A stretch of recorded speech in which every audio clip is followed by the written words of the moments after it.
engaged and entertained. We are Wisconsin's radio station. News Radio 620 WTMJ, Milwaukee.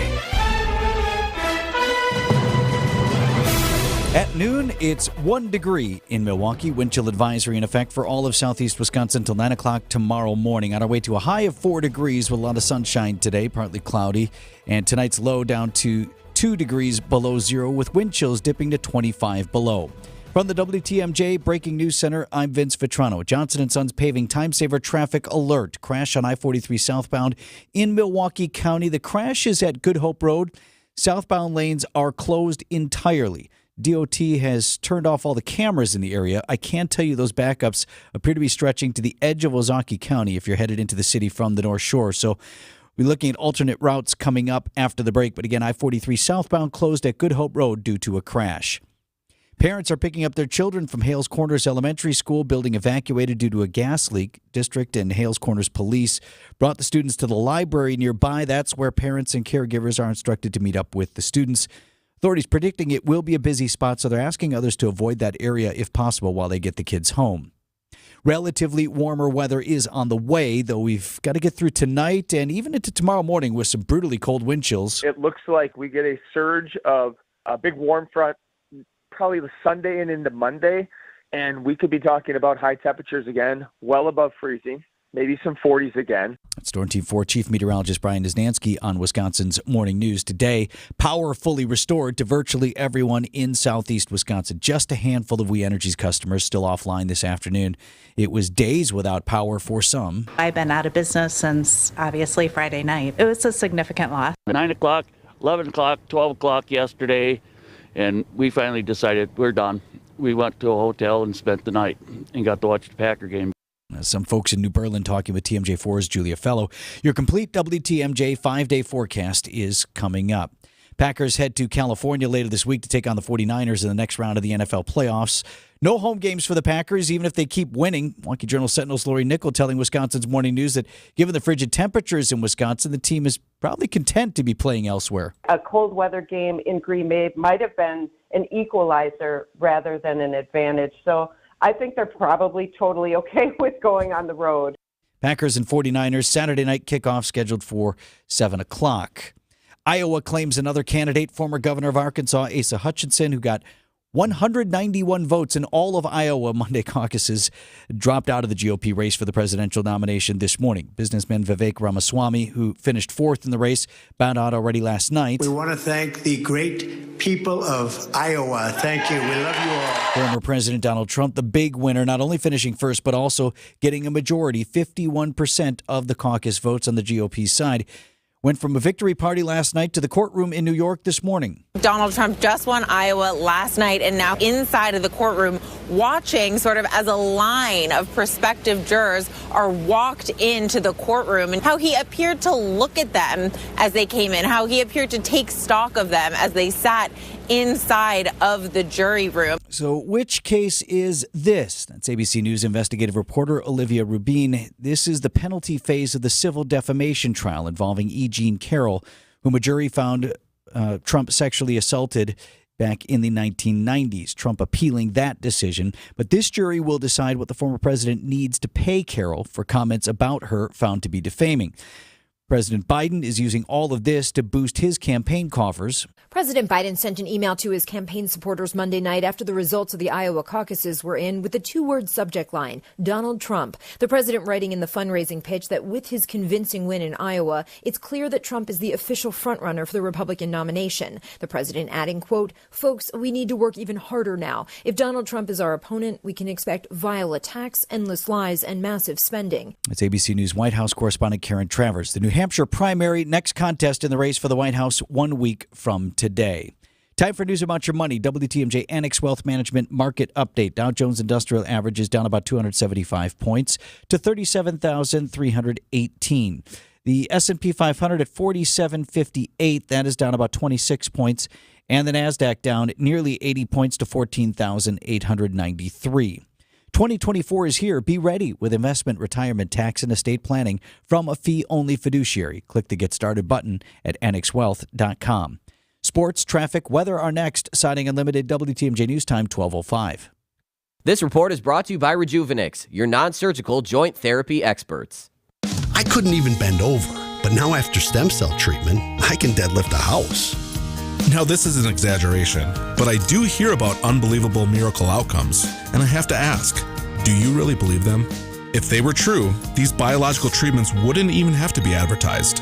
Truth is, stem cell effectiveness is nowhere near 100%. It's expensive, and it doesn't last. At Rejuvenix, our FDA-approved pharmacological treatments ease inflammation and reduce pain. They're precisely administered to where your pain lives, and they work. Will the pain reduction last forever? No. But in some cases, relief has lasted as long as 24 months, and in most cases, insurance has paid for the treatments entirely. This is Richard Salinas, registered nurse with Rejuvenix Arthritis Clinics, where we can alleviate your pain and rejuvenate your life. Alleviate your pain, rejuvenate your life. Go to rejuvenix.com to request your appointment. Sun, sun, sun, fun, fun, fun, sun, sun, sun. Boaters, this is your show, the Milwaukee Boat Show at State Fair Park. Over 300 boats, family runabouts, ski and surf boats, luxury pontoons, more Lake Michigan boats than ever. Tierra, Beneteau, Pursuit, Cruisers, Sea Ray, Boston Whaler, and more. We have the boats. See Twiggy the water skiing squirrel the second weekend. Check MilwaukeeBoatShow.com January 19th through 28th. Closed Monday and Tuesday. When a new baby is added to the mix, saving money becomes a real priority. Shopping at St. Vincent de Paul thrift stores can help. With an abundance of baby clothing and toys, all thrift store priced at pennies on the dollar. You'll spend a little to get a lot. Find great deals on gently used baby clothes and toys at St. Vincent de Paul thrift stores on Highway 100 in Layton and Greenfield and 23rd and Lincoln in Milwaukee. Ooh, you're gonna love it, St. Vincent de Paul.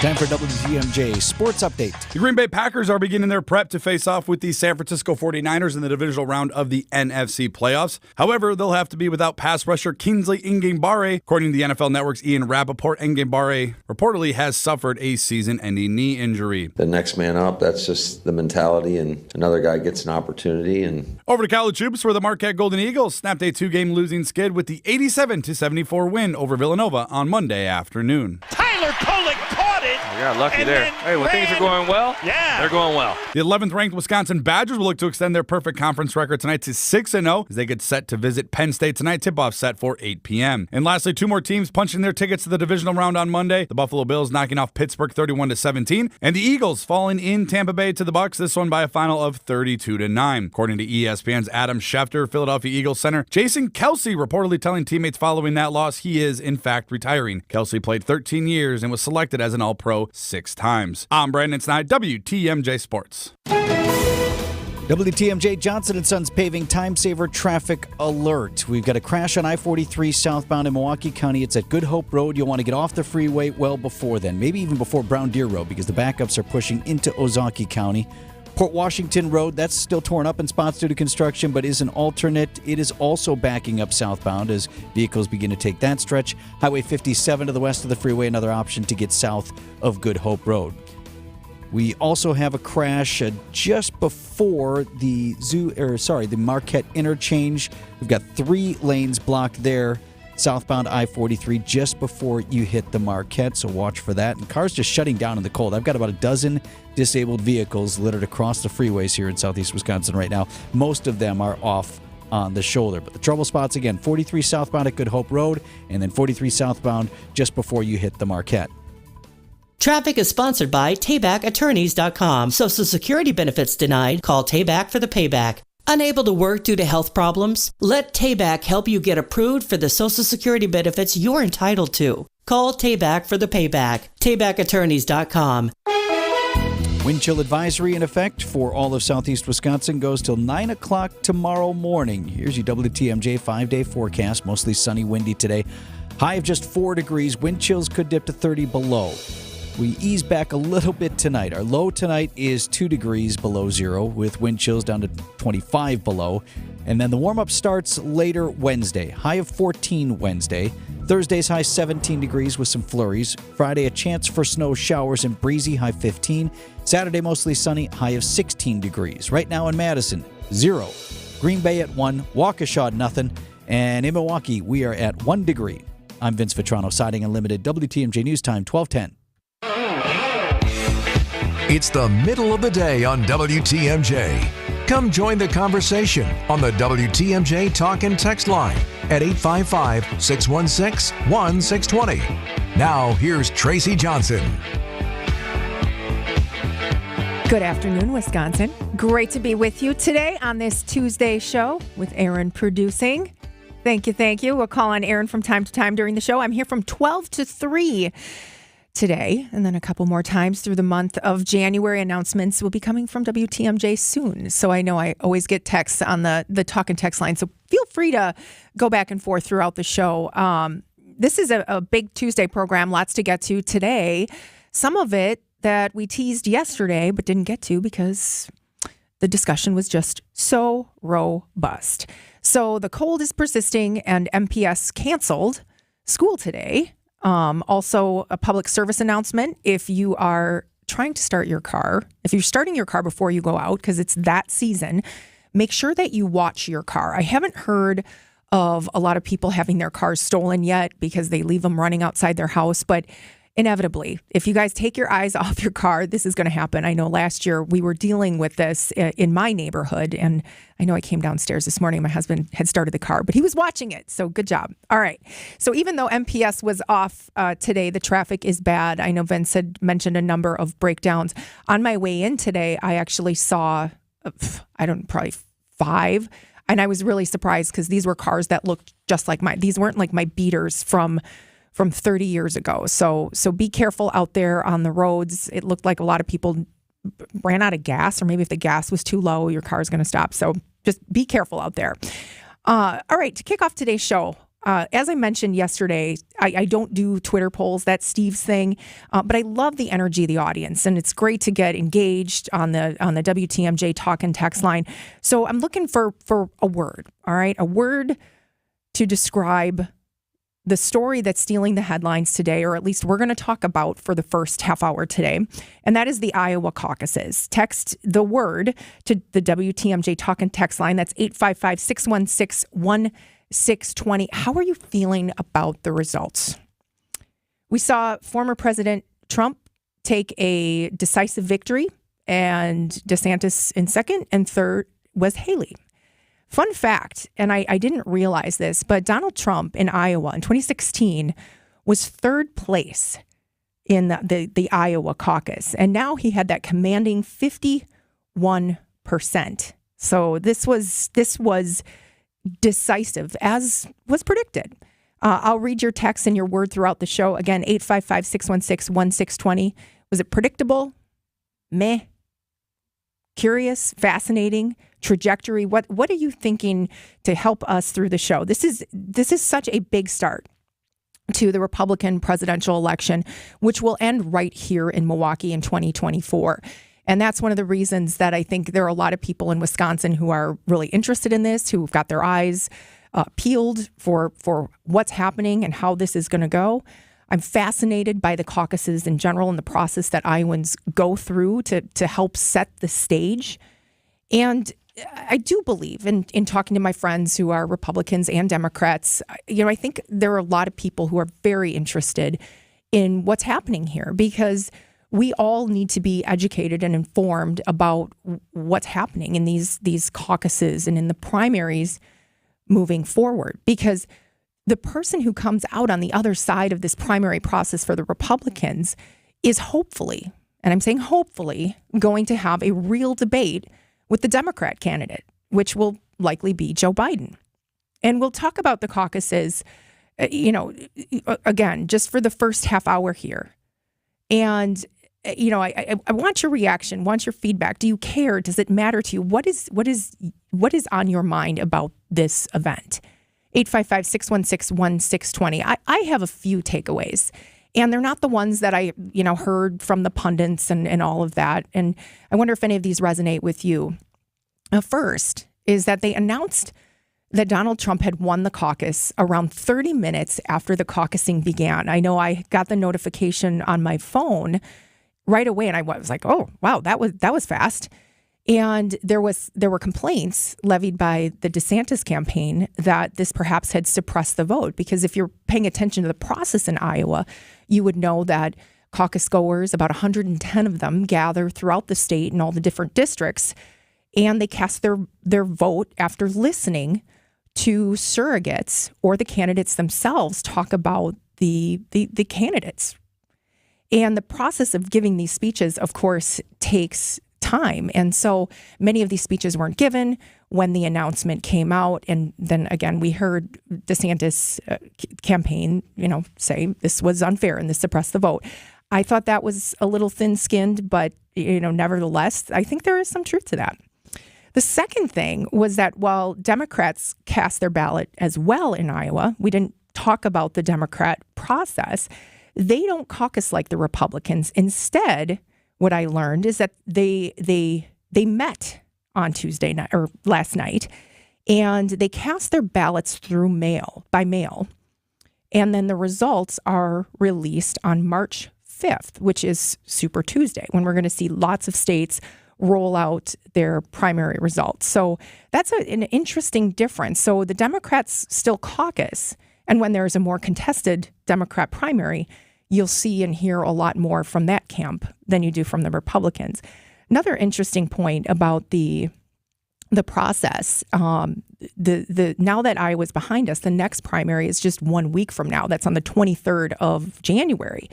The candidates will be competing there, and Nikki Haley is said to have a stronghold there, right? Chris Sununu, who's their governor, has endorsed her. And so we expect that to be an interesting competition, especially with Donald Trump having such a commanding lead coming out of Iowa going to New Hampshire. Of course, as we saw in the news today, he has to stop by federal court first because he's got some matters to take care of.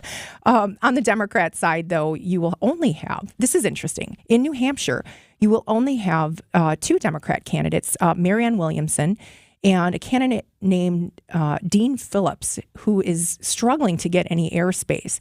Biden decided to skip that contest next week in an attempt to move the first primary for the Democrats to South Carolina, which is February 3rd. And so the Democrats are going to do a write-in campaign just so he doesn't get rolled there. But some of the other Democrat candidates think that they're going to get some air there, get some momentum, especially this Dean Phillips, who very interesting candidate, by the way, if you haven't read up on him.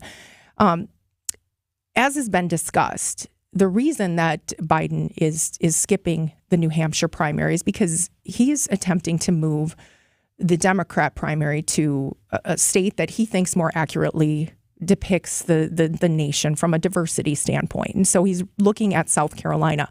That primary is on February 3rd. And interesting, that primary is on a Saturday. So I guess that you don't have any excuse to not vote, so to get to the polls. The third thing, we saw Vivek Ramaswamy drop out, and then we just heard that Asa Hutchinson dropped out of the race. Frankly, I think that was long overdue. Vivek Ramaswamy, though, he went into this saying, I am not going anywhere, you guys. You are get ready to get used to me. And so I think the debates are going to be a little less interesting, but I think a little more serious as a result of him dropping out. And then this fourth point, which is that we read this morning that Nikki Haley said she will not debate again unless Donald Trump is on the stage. And as I mentioned, there is a debate on Thursday night ahead of the New Hampshire primary. So I wonder what's going to happen there. DeSantis has already accepted the debate, but Donald Trump, I think he's got another event. So it'll be interesting to see if Nikki Haley sticks with her word and skips the debate, because Donald Trump, I don't think, will be there. So, I wonder if you have an opinion about who is the most formidable candidate after seeing kind of how this plays out. The field has winnowed down, just like we thought it would, right? DeSantis, Haley, and Trump. Which two candidates are going to get on the stage? Donald Trump and who else? Who do you want to see go toe-to-toe? Is it Nikki Haley or is it Ron DeSantis? I think you have two completely different courses of the conversation, depending on the candidate that gets up on that stage. Who do you want to see debate Donald Trump? 855-616-1620. for your calls or your texts on the WTMJ talk and text line. We will get to your response and further reaction when we return. For the latest on Capitol Hill, tune in to CBS's Chief Washington Correspondent, Major Garrett. Look, everyone understands a certain amount of privacy, but guess what? You become a cabinet secretary, you give up some of your privacy. That's what comes with the job, and everybody knows. And I would say this of a cabinet secretary in the Obama administration, the George W. Bush administration, the Clinton administration, all of which I covered, the Trump administration, or the Biden administration. Thursdays at 3:45 on Wisconsin's Afternoon News.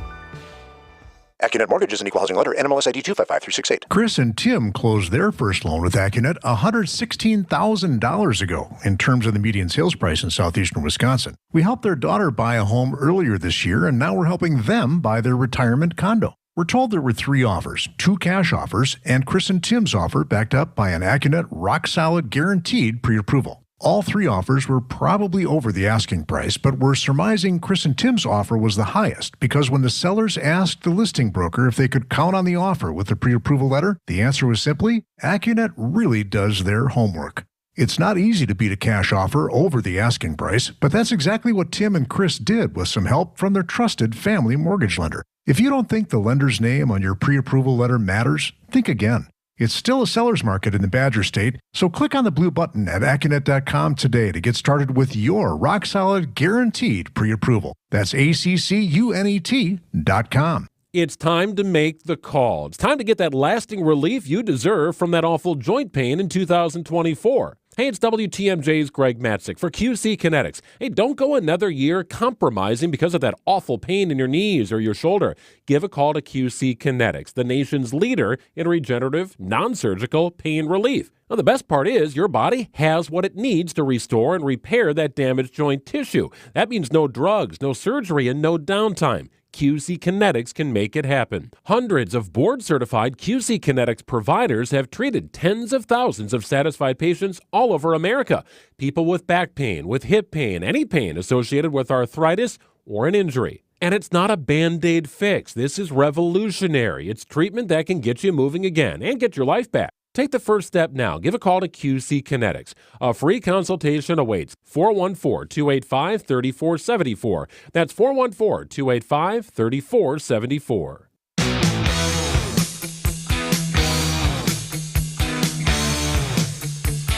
855-616-1620. That's the WTMJ talk and text line.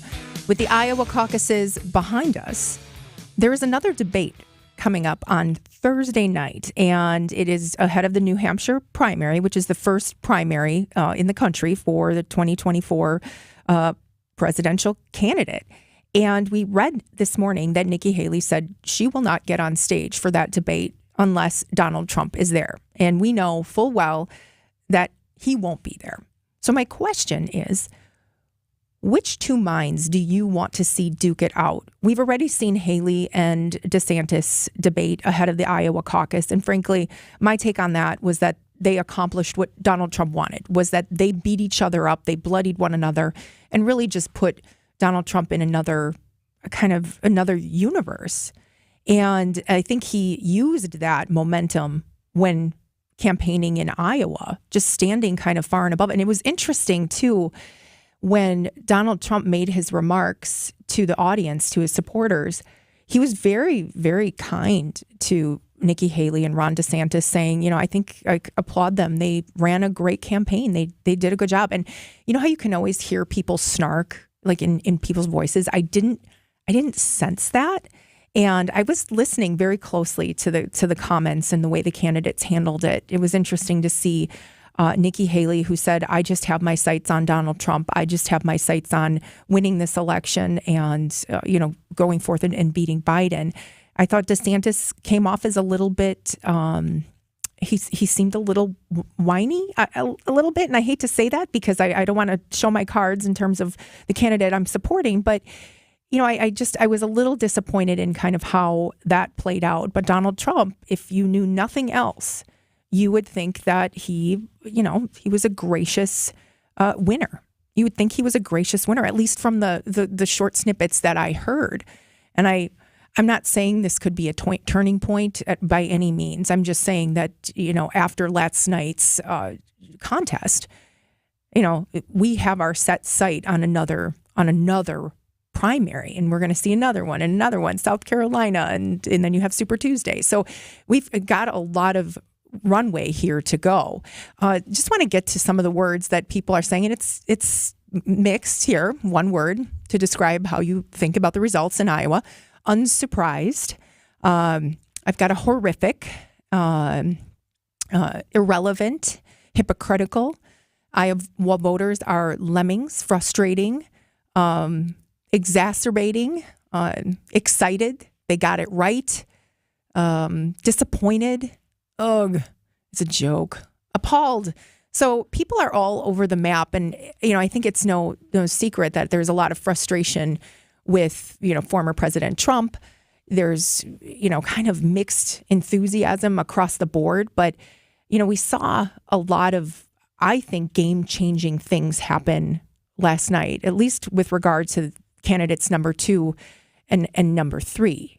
So who do you want to see up there with Donald Trump? Who's going to do the best job? And maybe this person can draw the former president into, a place that maybe he will struggle to come back from. Scott in South Milwaukee, you're on WTMJ.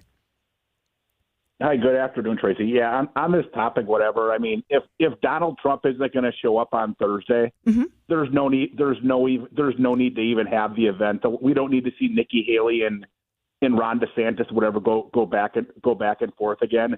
It's because John Sununu or Chris Sununu, he was just on CNN. Yes. And he was basically calling out Donald Trump as being a chicken for not showing up for these types of events and whatever. And then also on the second point is, if you remember back to 2016 when candidates would drop out of the primary, and I'll just use Marco Rubio as an example, but he did the same thing. But like when Marco Rubio dropped out, he had during the campaign, he had some insulting nickname for Marco Rubio, and suddenly where Marco Rubio drops out, now he's calling him whatever Senator Rubio and complimenting him left and right, and Hillary Clinton, whatever, all the insults, whatever that he laid on her when he won, suddenly whatever she's Senator, whatever Secretary Clinton, Senator Clinton. Yes. So Donald Trump has a history, whatever, of this type of behavior. And if anybody, whatever, thinks that based on Donald Trump's speech last night, where he was talking nice about Vivek Ramaswamy and and Haley and DeSantis, that he's turned over some sort of leaf. Donald Trump has not turned over some sort of leaf, right? And Donald Trump is the same scumbag and criminal he's always been. Yeah, Scott, thank you for the call. I think he makes a good point that there's no reason to even have a debate on Thursday to see a 2.0 of Ron DeSantis and Nikki Haley. And the other point was that, we've seen this before. I mean, this is so deja vu, right? This is Groundhog Day, like over and over again. We've been living this, these personalities, I think, for a very, very long time. Some people like it, and some people are really frustrated by it. Lamar in Orlando, you're on WTMJ. Lamar? Oh, I'm not hearing you, Lamar. All right, stick on the phone. Maybe we'll get you after the break. All right, more reaction response to the Iowa caucus. Keep sending those words, 855-616-1620. That's the WTMJ talk and text line. We'll take this for one more segment. It's 1229 on WTMJ. New season, new coach. There's art to looking good out there on the floor. Same old Giannis. Euro stepping through everybody and then slashes his way all the way in for an easy layup. Easy for Giannis, not for the mere mortal. Catch every slam, every jam. And that is stealing candy from the baby as he flushes it through with a two-hand jam. And every swish. And he cans another. All season long on your home of the Milwaukee Bucks, 620 WTMJ. Your nose is for breathing. Your mouth is for eating. And if you're breathing through your mouth, it's not because your body wants to. It's because it has to, because your nose isn't working properly. And although you've lived like this, it's no way to live, and it's having a significant impact on your life. I know you know this, and I know that taking action isn't always convenient. But at Advent, we've done all we can to make changing your life for the better as easy as possible. I'm Dr. Madan Kandula. With tens of thousands of our patients, a thorough breathing triangle evaluation, along with a simple 20-minute in-office procedure called balloon sinuplasty, has opened their nasal passages, allowing them to breathe freely through their nose for good. And there's a good chance this procedure can do the same for you. We'll help you breathe through your nose again, and it will change your life. Go to adventknows.com to schedule your appointment, because Advent knows when you breathe well, you live better.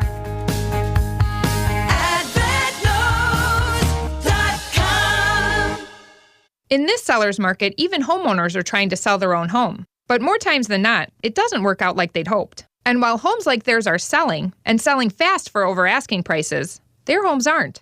So what's your next best strategy? Well, if you're looking to relieve yourself of the stress of selling your own home and still get top dollar while getting the full service benefits that an experienced realtor can give you, then look no further. I'm Angela Calais with Benefit Realty, where 3.5 to 3.9% commission assures that you pay less for full service. Only 11% of those trying to sell their own homes actually succeed. And of those that do sell their own home, they sell on average for 26% less than agented properties. This often negates the savings they were hoping to get by doing it on their own. So why do it on your own when you have an experienced realtor that will give you full service at only 3.5 to 3.9% commission? Don't let your home sit while others are selling faster and at potentially better than asking prices. Call Benefit Realty for a highly experienced agent, and you'll pay less for full service.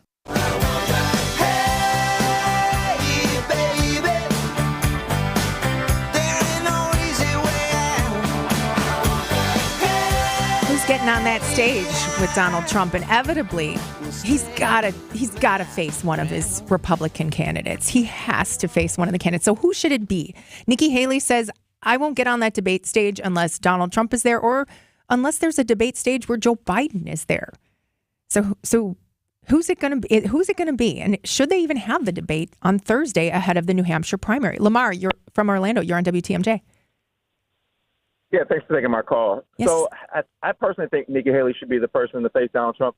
I think she's the only real anti-Trump. I think that DeSantis tried and has failed to be Trump 2.0. I think he blew an opportunity to really set himself apart with respect to leadership, and I think he kind of misplayed his cards, being arrogant, of course. But I think Nikki Haley is a true anti-Trump, and she's the one I prefer to see. I think her record stands up, and I think that, I just think that's my choice. Thank you, Lamar.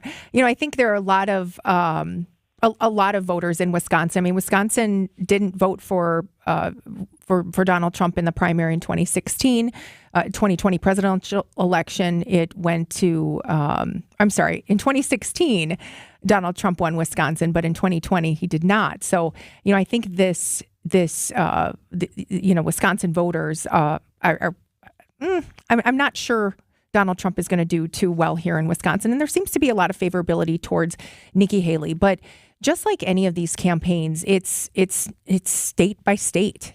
And these primaries are state by state. And these candidates have a strategy. And we saw some of these strategies really work out in Iowa, which I think gives candidates like Ron DeSantis and Nikki Haley the energy and enthusiasm to keep moving forward, especially in some of these other primary states like New Hampshire and South Carolina coming up in the next couple of days. So we shall see. I think we're going to find out if we're even going to have a debate on Thursday night. And it sounds like, again, if Donald Trump's not up there, Nikki Haley isn't going to show up. So maybe it's just a Ron DeSantis town hall. Who knows? All right, we're going to switch gears here after the break. This is not a political topic, but it has to do with the DNC. As you know, in July of 2024, Milwaukee will be the host of the Republican National Convention. Well, some people may not realize this, but just 90 miles south in Chicago, the DNC will also be happening just 4 weeks later. We'll discuss that when we return, but right now it's 12:34 on WTMJ. With Social Security, the longer you wait, the more money you may get. Deciding when to start taking your Social Security benefits is one of the most important retirement decisions you'll make. Our team of advisors at Drake & Associates can show you the options and help you decide on the best decision for you and your situation. You spent decades paying in, optimize what comes out. Our experienced team can help you squeeze every penny out of your Social Security benefits. I'd love to get you our Retirement Ready Toolkit, which includes guides such as the Social Security decision. To receive this complimentary toolkit, call or text SS to 414-409-9982. That's calling or texting SS to 414-409-9982. Investment advisory services provided by Drake & Associates, LLC, an SEC-registered investment advisor. Insurance products are offered through a separate company, Loft Financial Advisory Group, LLC, a Wisconsin insurance agency. Clients are under no obligation to purchase any recommended insurance products. Before you go looking for an area rug that you'll have to settle for because you think that the one you really want will be out of your budget, come to Design Exchange, where you'll find a formidable selection of Oriental, Persian, and other wool area rug choices at 25 to 70% off retail. This is Katie with Design Exchange, where discerning buyers with discriminating tastes come to find premium home decor on consignment at a value. Design Exchange in Heartland and Pewaukee. Design Exchange. If you're trying to find really good, high-end, distinctive furniture, the kind they just don't make anymore, then come to Design Exchange. But you better get here quickly, because the best furniture we take in on consignment doesn't usually last long. It may be vintage, it may have once been out of your range, but now you'll find it's priced right. This is Katie with Design Exchange, where discerning buyers with discriminating tastes come to find premium home decor at a value. Design Exchange.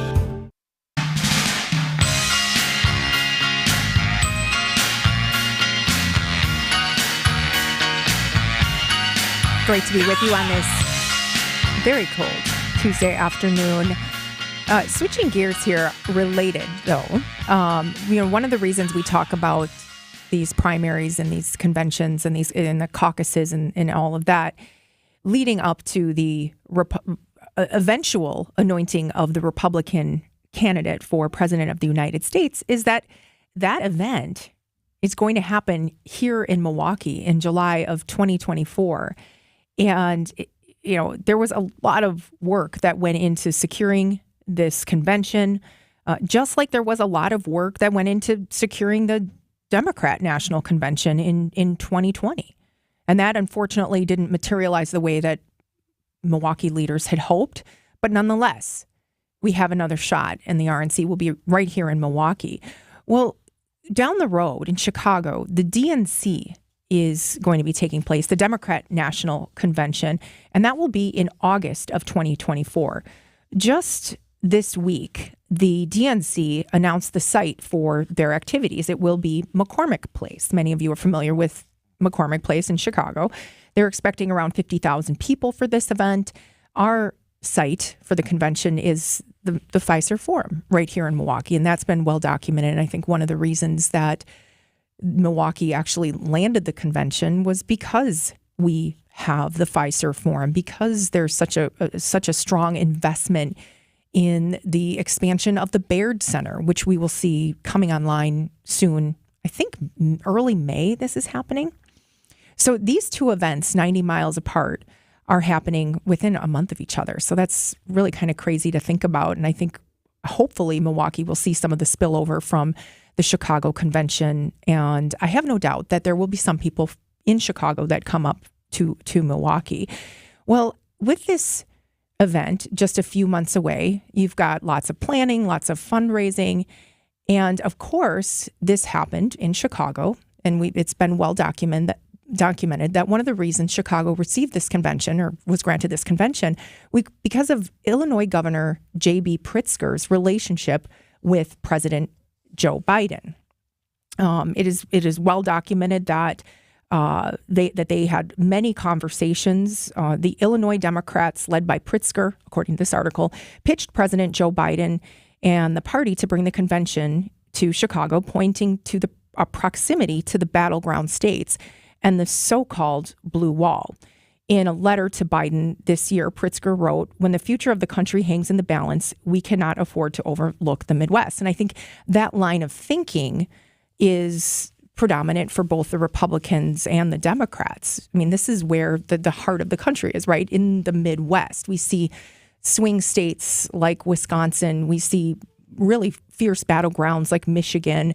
not so much Minnesota or Illinois, but, it's kind of, we probably see a lot more and hear a lot more and think about it a lot more because we do have so many differing opinions. And so there's such a focus from these campaigns. Well, this is all happening in the midst of floods of immigrants being bused to sanctuary cities throughout the country, including Chicago. These buses of illegal immigrants are coming from Texas. This has been happening for the last couple of months. But Governor Greg Abbott from Texas is saying, these illegal immigrants are coming across the border.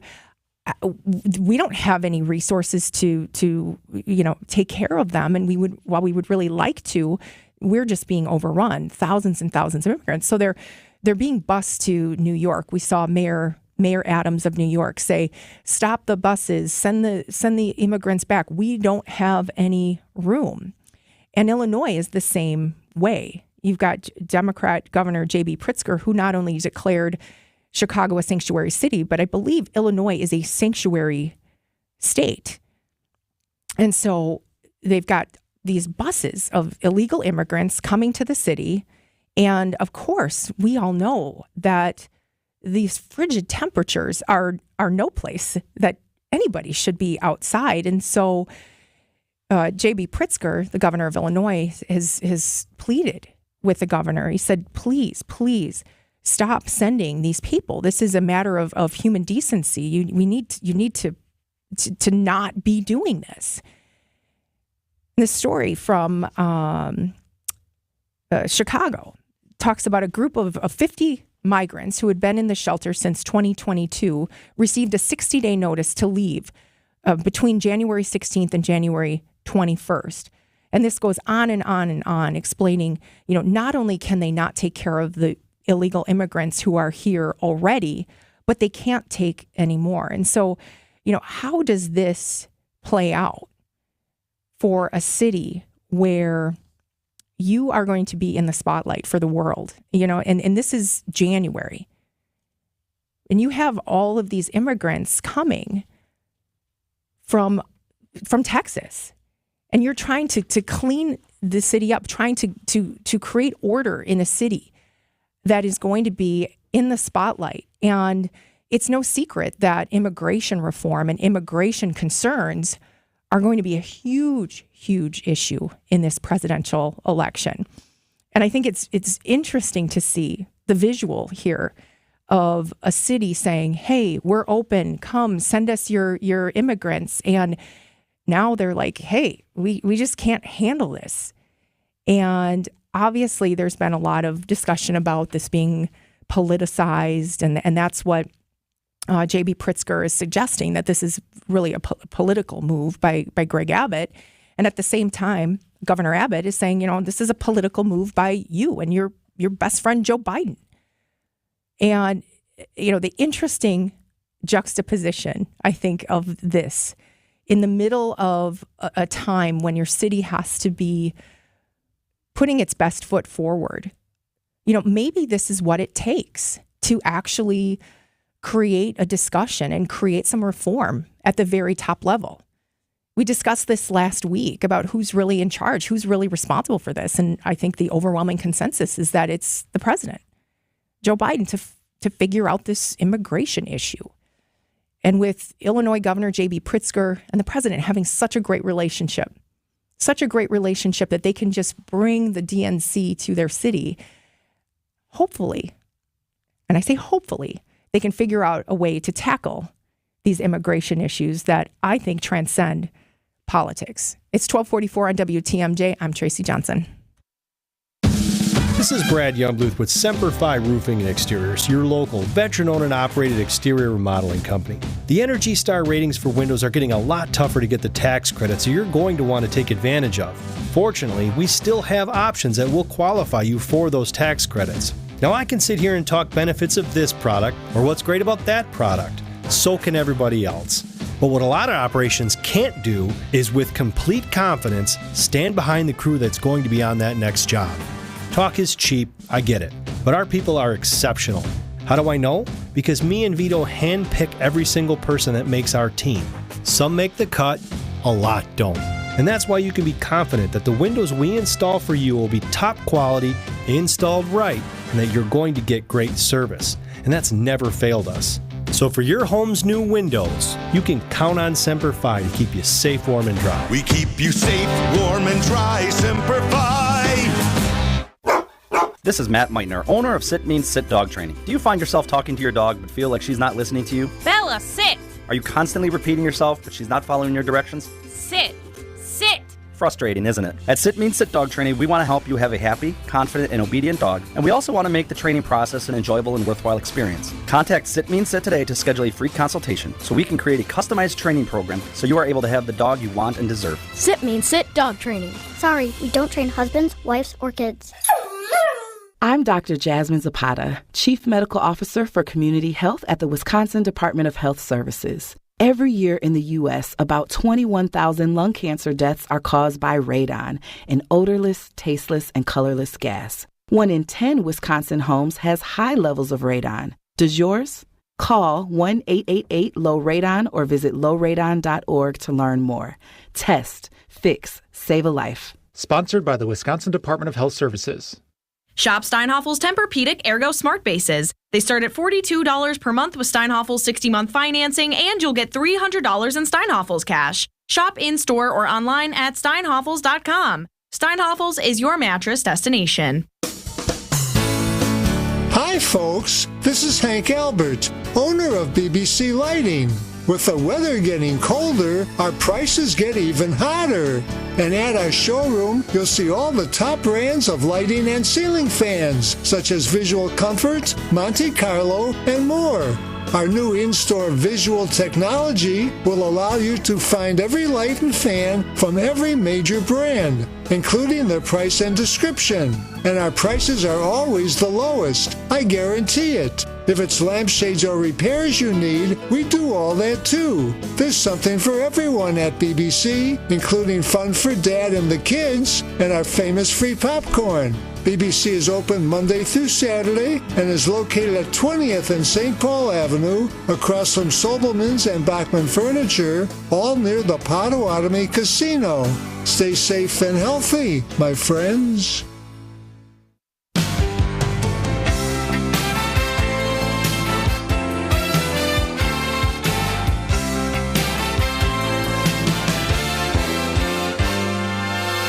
Eight 855-616-1620. That's the WTMJ talk and text line. I am Tracy Johnson in the studio with you until 3 o'clock today, discussing the problem that Illinois is going to have with illegal immigrants coming into the city and not being able to take care of them like they thought they would. We saw this in New York. We're seeing it in Chicago. And frankly, I think it is cruel to expect these people to be without shelter as they're being bused to these sanctuary cities, which again said we can take care of these illegal immigrants. Send them to us. Don't be mean, Texas. Don't be mean, border cities and border states and border towns. You can send them to us. And so that's what Governor Greg Abbott is doing. He's sending them to these sanctuary cities. And these people are getting off the bus and it's 14 below zero. And J.B. Pritzker of Illinois said, please, just stop. And time out here. And I hope that he uses this time out to actually have a discussion with Joe Biden, with the president, who can actually do something about this. We have a texter who said, we've got. I went to O'Hare, and the whole lower concourse where buses and shuttles were to pick up people was packed with immigrants, Red Cross blankets and mattresses everywhere. Thousands of people. Border states can't handle 6 million people crossing the border and take care of them all. All of these politicians, really, especially on the Democrat side, who have these sanctuary cities, need to take care of it. They said, I can take care of it, so they need to address it. And especially, and I don't want to say especially because I don't want to use an election or use the fact that somebody has a convention coming to their city to say, okay, well, I guess we need to address the problem. It should be addressed. it should have been addressed a long time ago, and it could have been addressed a long time ago, but things have gotten out of hand, clearly. And now this immigration issue has become this political stick, this political sword, and I think it's really frustrating. And I think that the Democrat Party is going to really, really struggle with this issue, depending on how the campaigning goes. And I think the Republicans are ready to go and say we need to have this reform, and the candidate who says we are going to create this reform, whether it's through diplomacy or whether it's through a border wall or whether it's through funding, we need to see this move forward. Taking this story local, about 2 weeks ago, the Whitewater police chief sent a letter to President Biden, the administration, that said, we've got a lot of people coming to Whitewater. It's a city with 15,000 people, and they've seen an influx of around 1,000 new people coming that are from Nicaragua. They are immigrants, and they're coming to meet up with their family members who live in Whitewater. And that's oftentimes how these immigrants kind of pick their destination. If you have immigrants, you're going to have more immigrants because they're going to go to where their families are. That makes sense. And so you've got a lot of people going to the Whitewater area, and the police chief is just saying, we need some help. We can't handle this. And there were concerns of just being able to support these people. And Whitewater, and no city in Wisconsin is a sanctuary city, so it wasn't necessarily expected. But this story got a lot of play and a lot of headlines. And just today, the Milwaukee Journal-Sentinel had an article. They went and they spoke to the people of Whitewater, who said, I'm disappointed that this issue is becoming politicized. And, these are family members. We have a very diverse population, at least in some of these parts within Whitewater. And these are family members. And, even though there might be an influx, we have a responsibility and an obligation to take care of them, or at least that's what some of these folks are saying. So, this story isn't just about what's happening across the border, in Illinois. This national story is having lots of local impacts, whether it's Whitewater. I'm sure the same can be said here in Milwaukee if we look for it. But it's a real issue, and I think a real opportunity. And that's always how I like to look at these things is, yes, we have a problem, but we have more of an opportunity. And if we let politics get in the way of these things like we usually do, we are just not going to come up with a solution. So I know hand-wringing is not the answer. I know that busing people across the country isn't always the answer. But real solutions from real politicians, hopefully that will be selected in the next year through this primary and then electoral process. We will be able to have those discussions. One quick call on this. Paul from Illinois, you're on WTMJ. Yeah, hi, Tracy. Down here in Illinois, we are calling them migrants, not immigrants. Okay. Migrants have to do with a movement, and immigration deals with laws and procedures. But Illinois did declare itself a sanctuary state numerous times. Yep. Chicago, numerous times. And the thing is, I can't fault the people of Texas. How many are coming over the border for how many months and how many years, and this has not been addressed? So I'm sorry. I think maybe the only way you're going to change things or to get the conversation is maybe to force the issue, and maybe that's what they're doing. I don't like it that they're playing with people's lives, but again, the people are making a choice to come here, and we're the ones, as taxpayers, having to deal with this. Yes. So, unfortunately, if it wasn't for the cold weather here in Chicagoland, I can tell you it would still probably not be an issue. But with the cold weather, it becomes a different factor, and now we're talking about a little bit more. So even if it is, I do think there is politics here. I'd be naive if I said there isn't. Do you think that Greg Abbott made that move to potentially put people in harm's way to make that bigger point and, like you said, force the issue? I really don't think he put it to put people in harm's way. I think he put it, number one, to deal with a situation that he's dealing with in Texas every single hour of every single day. And number two, again, he's trying to make a change. We have in the National Archives, actually, when we got rid of quotas of immigration from various countries, We changed the rules back in the 60s. And did we make it any better? We're having a conversation today about that. Yeah, so is that the definition of insanity? Doing the same thing over and over, right? And expecting a different result. Paul, thank you so much for the call, and thank you for the clarification. We're continuing to call Illinois, in and of itself, this huge state of Illinois, sanctuary state. And they're open for business. And, I agree with the caller that this issue has to be addressed. It has to be faced. And it has to be resolved soon because people are being hurt. People are dying. And, politics is no rationalization for any of that. And I think the person that is responsible and the entity that is responsible is the President of the United States. It's 12:55 on WTMJ. Wake up with me. Hey, it's WTMJ's Greg Matzik. Tune in every Monday and Friday at 8:15 for Matzik's Morning Minute during Wisconsin's Morning News. Everything you need to know about all your favorite Wisconsin teams in just 60 seconds. It's a true test to all of us, but I do believe in the guys in that locker room in terms of the character that we have. Every Monday and Friday at 8:15 during Wisconsin's Morning News. Lopez squeezes up a three, rattles another one through. Oh, it's contagious. Sponsored by Holiday Automotive in Fond du Lac. So, Jason, we're all about same-day repair. 7 days a week. But that's huge. Yeah, it is. Being on call for Capital customers. Nights, weekends, and holidays. We should make a bigger deal about it. What, like same-day repair? 10,080 minutes a week. That is not catchy, Seth. No? How about same-day repair? 168 hours a week. That may be worse. Really? 7 days a week is crystal clear. And still a big deal. The biggest. Nobody does it. That's why I started Capital. Somebody needed to care. Capital Cares is not a slogan. We prove it every day. Seth, we got a furnace down. Let's go. Same day repair. 604,800 seconds a week. This is why you don't write our ads. Capital repairs your furnace same day, 7 days a week. Call us today or go online at callcapitalcares.com.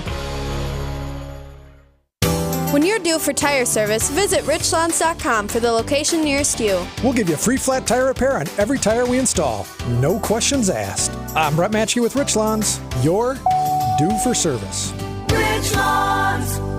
AccuNet Mortgage is an equal housing lender. NMLS ID 255368. Flimsy, feeble, flaccid. That's how you can describe most pre-approval letters these days. Heck, a lot of big banks issue pre-approval letters using soft credit pulls instead of real credit reports. Do you really want to compete in today's still low inventory market with a soft credit pull and a pre-approval that's silent on two of the three critical elements of a mortgage approval? A rock-solid guaranteed pre-approval from AccuNet not only verifies your credit with a real credit report, we also verify your income and down payment, and then issue a letter with a $2,000 guarantee to back it up. And now, AccuNet is issuing property-specific pre-approvals that often come with this sweet phrase: no appraisal required. That's right, AccuNet may be able to issue your pre-approval at or above the seller's asking price without needing an appraisal. Today's home market is still a metaphorical knife fight. Your bank is offering you, well, a pocket knife. AccuNet is Crocodile Dundee. Now that's a knife, mate. Click on the blue button today at accunet.com.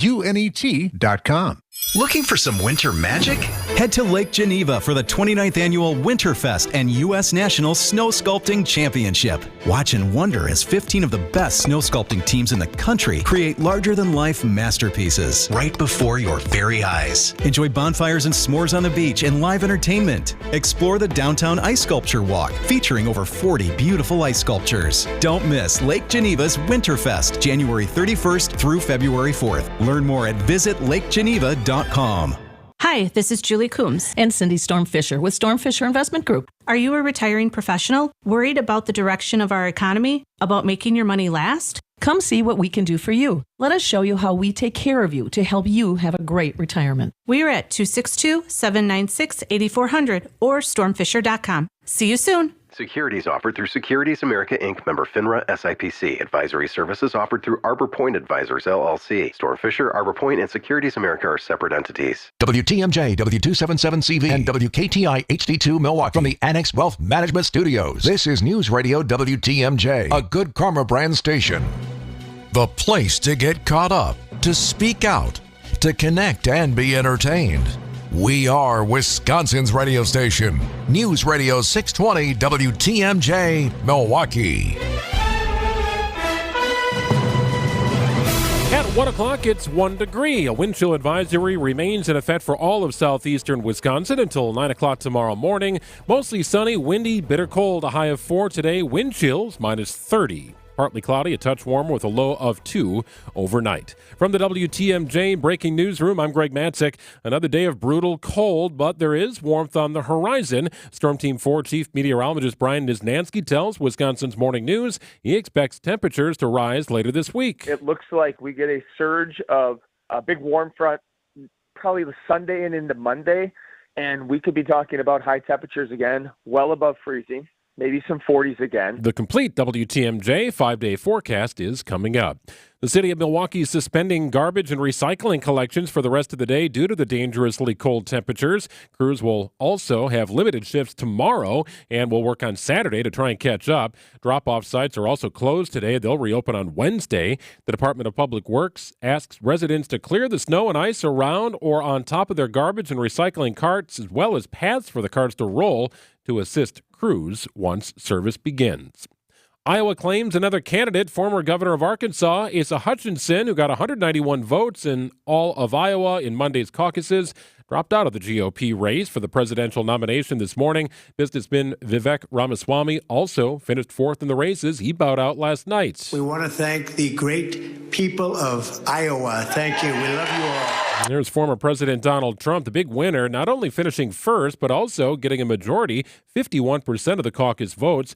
He went from a victory party last night to the courtroom in New York this morning. Donald Trump just won Iowa last night and now inside of the courtroom watching sort of as a line of prospective jurors are walked into the courtroom and how he appeared to look at them as they came in, how he appeared to take stock of them as they sat inside of the jury room. ABC's investigative reporter Olivia Rubin. It's the penalty phase of the civil defamation trial involving E. Jean Carroll, whom a jury found was sexually assaulted by President Trump in the 1990s. Trump is appealing that decision.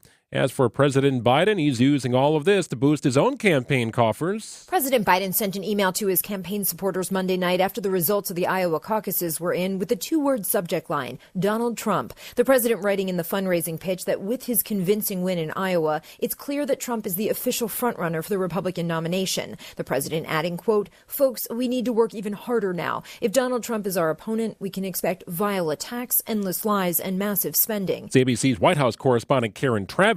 The New Hampshire primary is the next contest in the race for the White House 1 week from today. And Harley Davidson is out with details regarding this year's Homecoming Festival.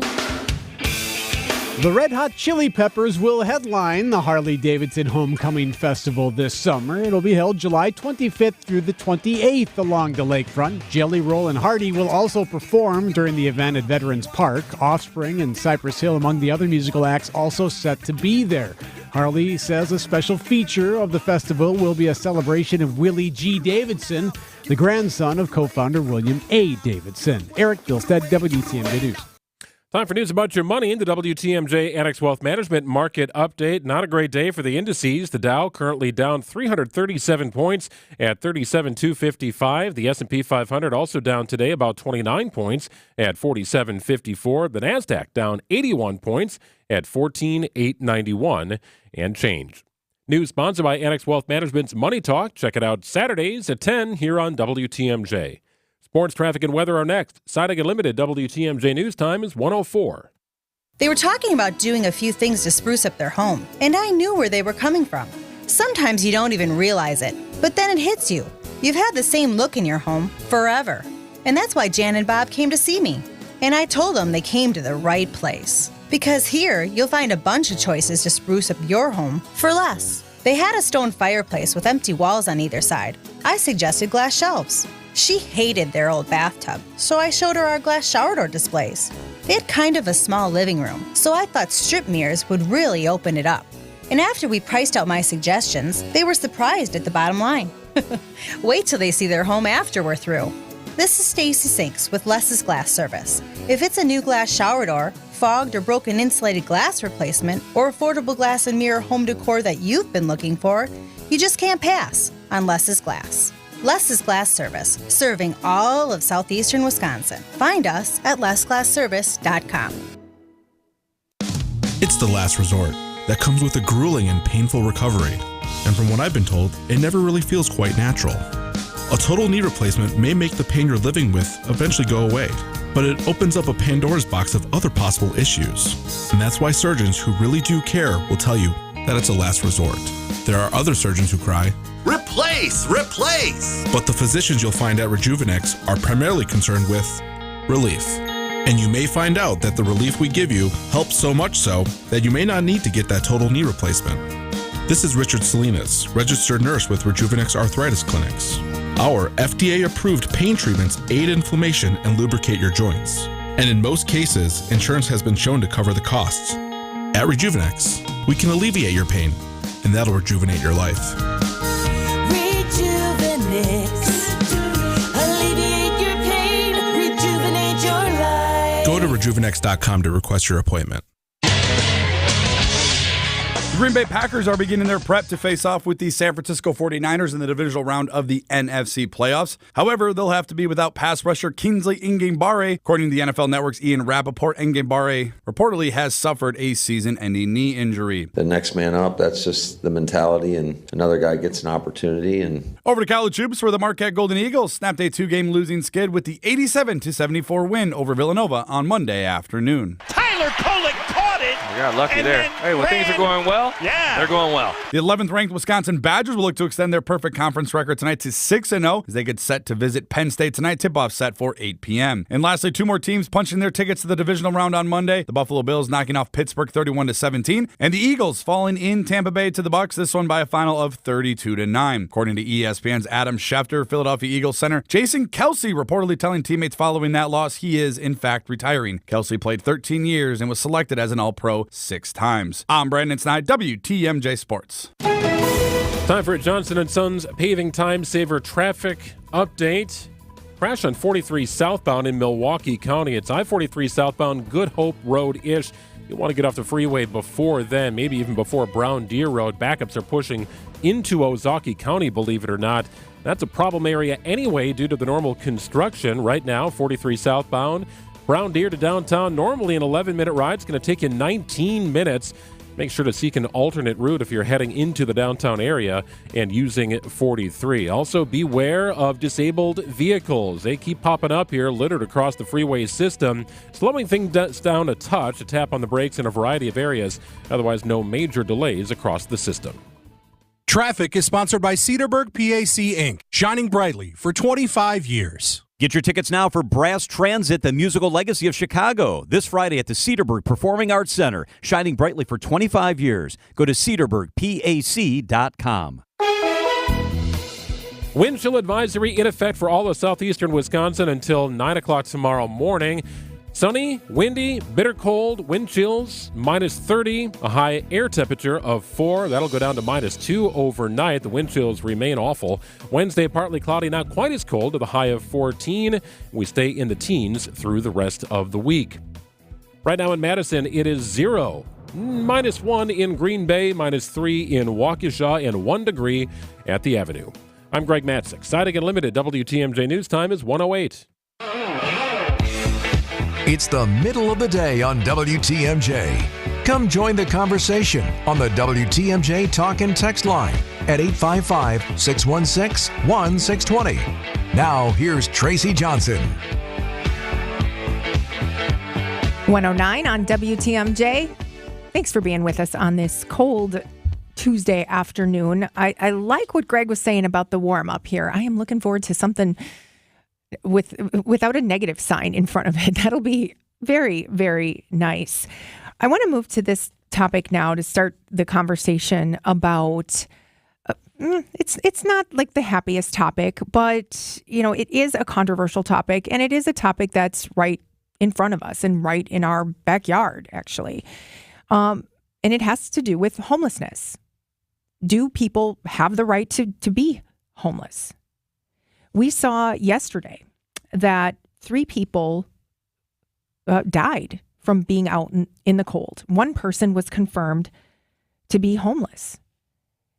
And this is, it's no secret that to go out in the cold, even for 20 minutes, I think they were advising that, 10, 20 minutes was the max before there would be frostbite for exposed skin. And so if you are without a home, or if you are out in the elements, or if you are in a car, you are subject to these very, very harsh conditions. At the same time, we have a bill in Madison that is circulating that is the source of a bit of controversy. And it makes me think and ask the question, are there really two sides to this issue? This bill would restrict grants to cities if they didn't show proof of performance in housing the unhoused. It would actually fine people who were unhoused and cities that did not work to get people connected to housing. Now, housing, is a big issue, and there are lots of questions around affordability, but homelessness is another matter. So let me tell you a little bit about this bill. It received a public hearing last week, and it says that public spending on programs that address homelessness have little accountability. And I should add that there are lots of programs and lots of dollars and lots of grants that go to cities to help address homelessness. The quote goes on to say that these programs have inconsistent outcomes and minimal incentive to innovate. It suggests that as a result, homelessness in Wisconsin, like in many places across the country, is getting worse. The bill is based on model legislation from Cicero Institute, a Texas-based think tank that strives to find entrepreneurial solutions to public problems and has been instrumental in shaping bills that ban homelessness entrapments across the country. So this bill would change the way that the Department of Administration administers a number of these programs and instead does a for performance model to administer these grants. This would also allow the Department of Administration to establish homeless encampments on public property. Not sure I care about that. And would prohibit camps set up on public property not designated for camping. It also goes on to say that anyone who violates the prohibition could be found guilty of a Class C misdemeanor and face a fine of up to $500 and 30 days in jail. So, okay, maybe that's a little harsh. But in principle, what these bill authors are trying to do is decrease homelessness. All right. And so however you try to do that, I think is very important. Now, in 2020, in Milwaukee County, County Executive Chris Abele practically eradicated homelessness before he left office. Then in 2022, if you think back just a year and a half ago, we were seeing tent cities pop up under the freeways. There were pictures, there was lots of social media about the tent cities. And when the Department of Transportation and business groups tried to provide shelter and tried to basically, move these people from under the freeway, there was outcry from a group. It was called the Street Angels. They decided that instead of moving these people, they would instead buy them tents from REI, and they would buy them socks and food and shelter and shoes. And then you started to see more and more homelessness. One of the leaders from the downtown business group spoke up about the importance for everyone that the homeless seek shelter and through resources seek housing. So I'm not sure if you remember this. It caused quite a bit of controversy. And I think that really is kind of at the crux of the issue, is that these communities and our communities want to help get these people into housing. And we're often seeing that there are so many unhoused people. There are so many homeless people. And it could be for a variety of reasons that they're not seeking shelter. Is it, they have a drug addiction. They don't want to adhere to curfews. Whatever that reason, this bill is suggesting that communities need to make an exerted effort to get these people connected to housing. It contributes to quality of life for the others around them, to tourism, to safety. And I think at the heart of all of it is taking care of these individuals who have a root problem that goes beyond making a choice to sleep on the street. And as we saw with these bitter cold temperatures, people just can't survive. They can't make it happen. And there's been actually two sides to this issue. There are people who say this bill is cruel and that you need to let people be homeless. You need to leave them alone. Let them live their life. And if they choose to be homeless, that is on them. And the question comes up is, do people actually have a right to be homeless? 855-616-1620. That's the WTMJ talk and text line.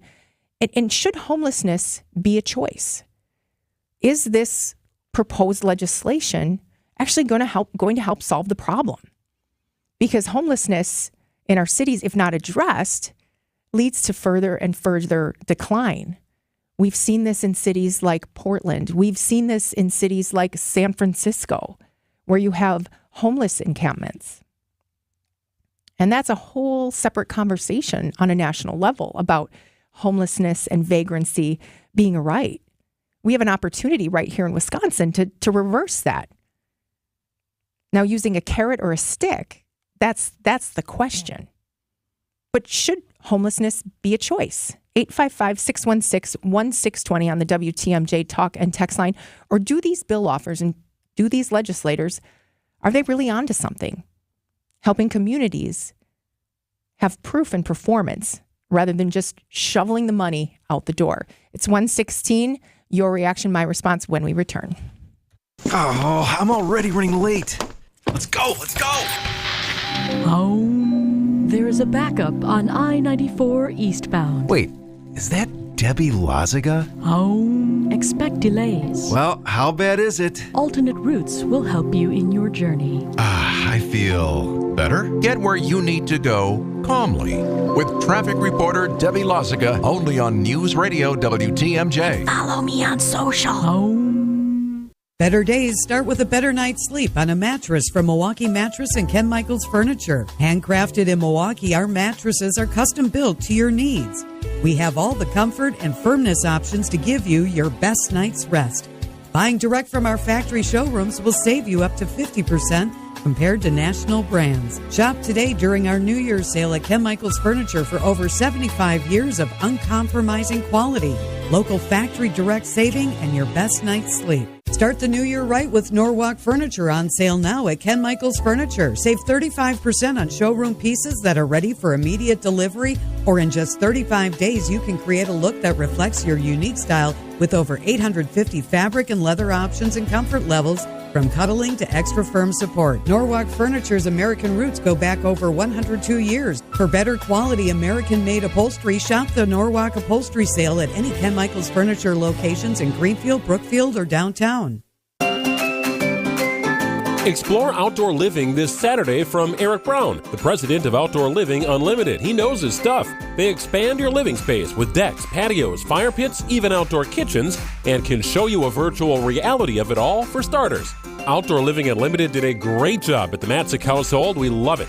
So listen and call Eric this Saturday on WTMJ's Fix It Show and check out OutdoorLivingUnlimited.com. Skilled trade workers are the backbone of every community and also the Army National Guard. Soldiers trained to keep the power flowing, engines running, and in every other trade needed to accomplish the mission. These soldiers are on the fast track to learning skills that can set them up for success at home with companies looking to hire the best. Their resumes are being built through their paid training and part-time service. Find out how you too can learn a trade profession by visiting NationalGuard.com. Sponsored by the Wisconsin Army National Guard. Aired by the Wisconsin Broadcasters Association and this station.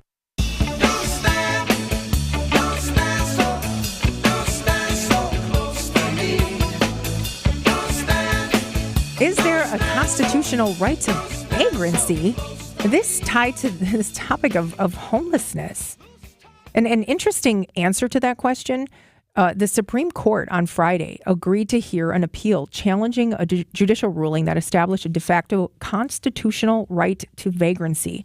Interesting development in the context of this conversation about a bill that would restrict homelessness and encampments in cities who did not show proof of results in decreasing the level of homelessness. 855-616-1620. That's the WTMJ talk and text line. And should these communities just let them be? We have one texter from the 414 saying homelessness is directly tied to mental illness in many cases, and some people would rather be homeless than be in a place that restricts them too much. And I mean, that is a big reason.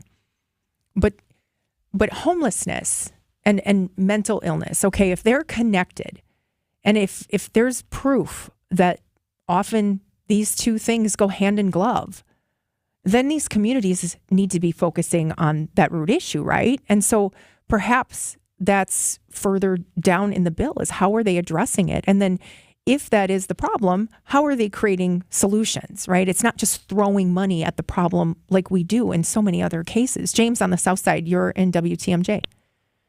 Yes, I think that, okay, we do have homelessness. You know, nobody wants to see somebody outside today in a car or under a bridge or anything else. But I think with the amount of people that we've been leaving in the country here in this last 4 years with Joe Biden here, with all these illegals coming across the border, that we should be able to take care of our own first, and those should be second type of thing. You know, we're stretching on money and everything else, just like you said, throwing money at it. Yeah. But how can you take care of all this stuff? I mean, when you're getting millions of people that are coming in and stretching our boundaries and everything else, program-wise, every otherwise, it's really sad. It's really senseless. I mean, are we going to have 1 billion people on this planet here, you know, in our United States by the end of this decade? Because immigration is certainly exacerbating the problem. But I think, you know, James is in agreement that, you know, we need to solve for the homeless who are here. And I think a number of texters are suggesting that, you know, they have the right to choose to be homeless, but we don't have to support them. Quit enabling them. And I think that's exactly what this legislation is aiming at, is figuring what the root problem is, and then using a carrot to entice these communities to actually solve for the problem. You know, we don't want to read about another death from frostbite or from hypothermia in this cold weather or whatever the elements are. And, you know, you don't want to be connecting homelessness and mental illness, and these two kind of feed on one another. I don't want to say that homelessness is always a direct correlation, but there are some very prominent factors. And so I think this is a good piece of legislation, and it warrants significant discussion. Now, should we be fining homeless people who don't set up their tents in non-designated areas? I don't know. I mean, there's lots of details in here that maybe don't make sense. It's all about practicality, and it's all about how you roll this out. But at the end of the day, I think the thinking is sound. We don't want to be perpetuating homelessness. And as I mentioned earlier, we had a county executive, Chris Abele, who was very, very vocal and very supportive of programs to end homelessness. I believe there were 0 counted homeless in our county.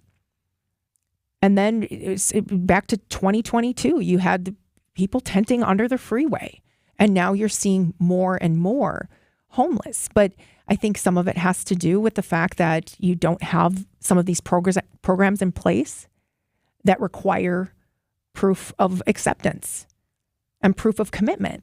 So just a very fascinating and I think controversial topic. What strikes me, though, is that there are two sides to this. I just can't get my head around the fact that people wouldn't want to do everything possible to try to reduce homelessness. And then at the same time, the Supreme Court agreeing to hear a case that would ask the question, is there's a constitutional right to vagrancy? So we're going to continue to follow that issue. It's certainly a divisive one, but not just divisive. It is imperative that our community solve for this. So thank you all for your thoughtful texts. I mean, lots of people who spend a lot of time on this issue. very, very appreciative of all of that. So let's solve it. Let's get it done together. There's too many lives at stake. And the cold weather isn't going anywhere anytime soon, at least here in Wisconsin. Right now, though, it's 125 on WTMJ. Wake up with me. Hey, it's WTMJ's Greg Matzik. Tune in every Monday and Friday at 8:15 for Matzik's Morning Minute during Wisconsin's Morning News. Everything you need to know about all your favorite Wisconsin teams in just 60 seconds. It's a true test to all of us, but I do believe in the guys in that locker room in terms of the character that we have. Every Monday and Friday at 8:15 during Wisconsin's Morning News. Lopez squeezes up a three, rattles another one through. Oh, it's contagious. Sponsored by Holiday Automotive in Fond du Lac. Meet Alan, who was diagnosed with sleep apnea. I was what they call a mouth breather, and I would breathe at night with my mouth open. And for about 8 years, Alan struggled with a CPAP machine. And then I saw the Advent commercial, and I thought, well, what do you got to lose? This machine is miserable. For most people, CPAP machines are miserable, but a simple breathing triangle solution from Advent can be life-changing. And it really was, to me, it was amazing because I don't think I ever breathed that clear. This is Dr. Madan Kandula.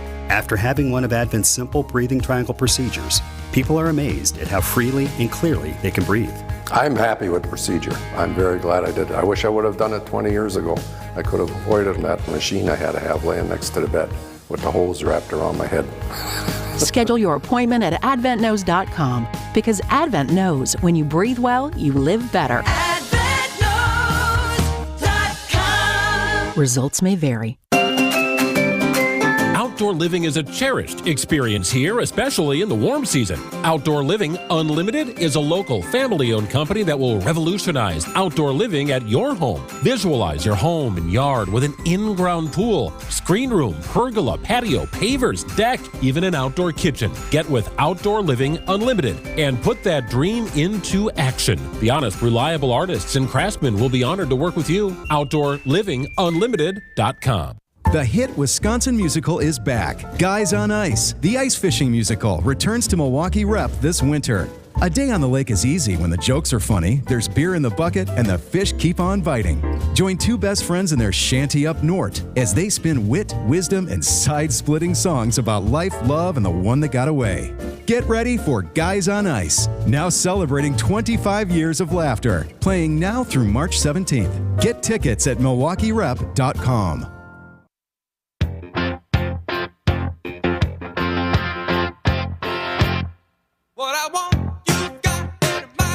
Welcome back. Thank you all.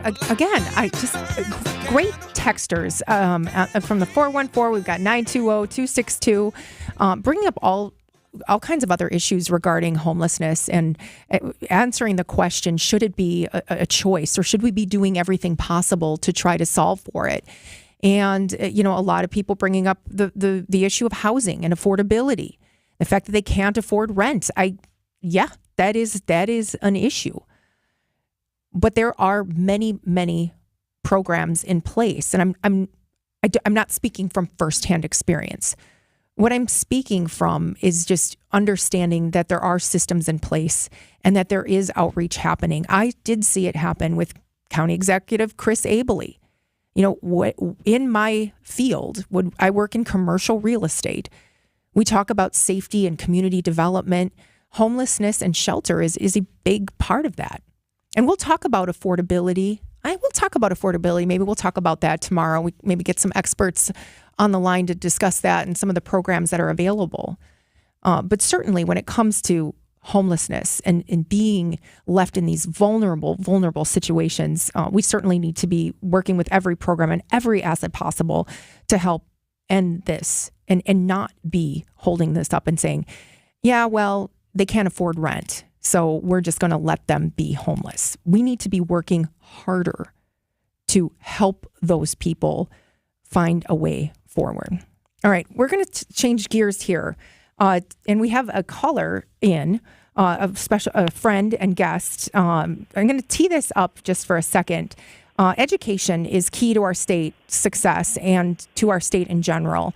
And Wisconsin has been a national leader in education through school choice and voucher initiatives that have led to options and alternatives for students across the state. And personally, I'm very invested in the people who are innovating in education to come up with new models to deliver options for our kids. I have 2 young kids and have recently made a choice to change in their education. In addition, I have spent some time working for an education organization early on in my career. So this is an issue that I feel very passionately about. And again, I love hearing from people who are taking an entrepreneurial approach and trying to solve for an actual problem. We're joined now by Cheryl Rebholz. She is the president and founder of the North Shore Classical Academy. She's a business owner, and she joins me now. Welcome to the show. Thank you, Tracy. I'm excited to be talking about this new planning year for North Shore Classical Academy. Thank you for this opportunity and bringing awareness to our local community. All right. Can you tell us a little bit about what the North Shore Classical Academy is? Well, yes. It is a Hillsdale Classical High School Academy. All right. It is a nonprofit, private. And what we're going to do, we're going to inspire and challenge our students with a robust, that's key, robust classical education dedicated to civic service, to love our country, and moral character, which I feel is being underserved, has been lost, and we need to restore it. So how is the experience that a student will have at North Shore Classical Academy different than other educational experiences? Hillsdale is a name that many people might recognize. They're a national education platform, is it not? It's national, and you have to apply and be invited. So we're very... it's flattering that we met all their criteria and that we've been invited to be a curriculum high school. And we'll be the first in our community. And what makes it a little bit different is the curriculum from Hillsdale is content-rich, it's balanced, it's strong platform with emphasis in the 4 disciplines that we've been watering down, which is the disciplines of math, science, literature, history, and with special attention to music, art, Phi-Ed, and foreign languages, plus uniforms. And uniforms, when we put on a parent focus group and a survey, it ranked very high and scored very high. That's very important to the parents and also to faculty. As a former school board member, the teachers appreciate this because it reduces disciplinary issues in the schools. Yeah, I'll speak from experience. My kids, where they go to school, they wear uniforms, and it's easy for me. I can't imagine. I can imagine it would be easier for the teachers as well, just in terms of having to deal with issues that might come up with the uniform. So, how many students will you accept in the high school, and what's the student profile? Where do they come from? Where are you doing some of the outreach? Okay, I'm happy to answer that, but I also want to feature one more thing, what makes us different. We are a 4-pathway high school, Hillsdale High School, which means, yes, we're going to prepare your students for the college-ready, but career tech ed, military civic leadership, and entrepreneurship. I am passionate because those are being underserved or have been eliminated at the local level by local school boards, creating a man-made shortage of career tech ed and students' exposure to either go to the academies of the military, enlist, and become dreamers and thinkers and starting new businesses. So this is going to have a direct impact on the trades as well? Yes. Our students, what we're coining the phrase world of work, it's a one-of-a-kind partnership with the area businesses that will expose our students to over 40 different industries, letting them experience the real world of work through lectures, workshops, on-site exercises, and relevancy. So our students will be in the classroom 4 days a week, and on the 5th day is where they're going to get that world of work experience. So we need more partners out there. If you're listening, local business owners, please contact us, because we want to partner with you to expose them to all these pathways. And it's a potential pipeline or feeder to your businesses for having a well-educated, well-rounded North Shore Classical Academy high school student. So where is this located, and what is the geography that you're drawing from? I've been studying over the last 3 years, going on 4 years, 5 areas. Nicolay District, Brown Deer, Mequon, Thiensville, Cedarburg, and Grafton. And I'm aiming right in the middle of a bullseye to serve all of them for transportation reasons. And my first choice is the city of Mequon or Cedarburg. We would also consider going as far north as Grafton, and have looked at some beautiful buildings and facilities, and so that's where we are want to serve. So are you currently accepting students right now? It sounds like you still have a location to nail down, but you've got some pretty aggressive timelines. What does that look like? Well, we are doing a soft enrollment because we've had parents wanting to know if they can enroll now. So if they contact us on our website, we are going to collect your name because it will be a first come, first serve. And every Hillsdale school that opens, there's a wait list. So we would want you to get in touch with us. We also are accepting teachers that have applied and inquired, along with administrators who are very anxious to get back to core teaching and being in front of their students. So we are collecting all this and saving it, and we've been in touch with every single person that's gotten in touch with us. We have contacted them. Our opening, we are projecting to be 25-26 if we can fundraise on time, and we're going to start with freshmen and sophomore, and then the next year we'd roll out juniors, and then the following year seniors. We would probably have about 170 students for our first startup, but our school facility, we'd like to accommodate up to about 650 students, 9th through 12th grade. Wow, that's a lot of students. That's a big impact. Cheryl, I want to ask you about your approach to safety in schools in a day when there's so much concern over violence in the classrooms, misbehavior, even school shootings. Tell us a little bit about that, because when we were first talking, I thought it was a unique take on it. Well, I wanted you to bring this up because the first issue parents are concerned with is strong, relevant curriculum to make them prepared for the world of work or a gap year. But now the number two issue with parents, and students know this, and it's no secret. The students know it's no secret, but the parents have got to find out, and people from the past have to understand that police interactions are up dramatically in the schools, middle schools and high schools. There's an Office of Student Safety with the state that's been created, and myself have been keeping track of police interactions at all the schools. We'll have a student safety plan. We will have an actor-shooter plan. We will be very proactive, but it starts also with the character and the morale and the environment of the school. We'll also be teaching the 8 pillars of character. When you study those, that reduces all of this. Having interactive between our teachers, our faculty, our parents, and our students crossing over and talking and sharing will reduce all of this.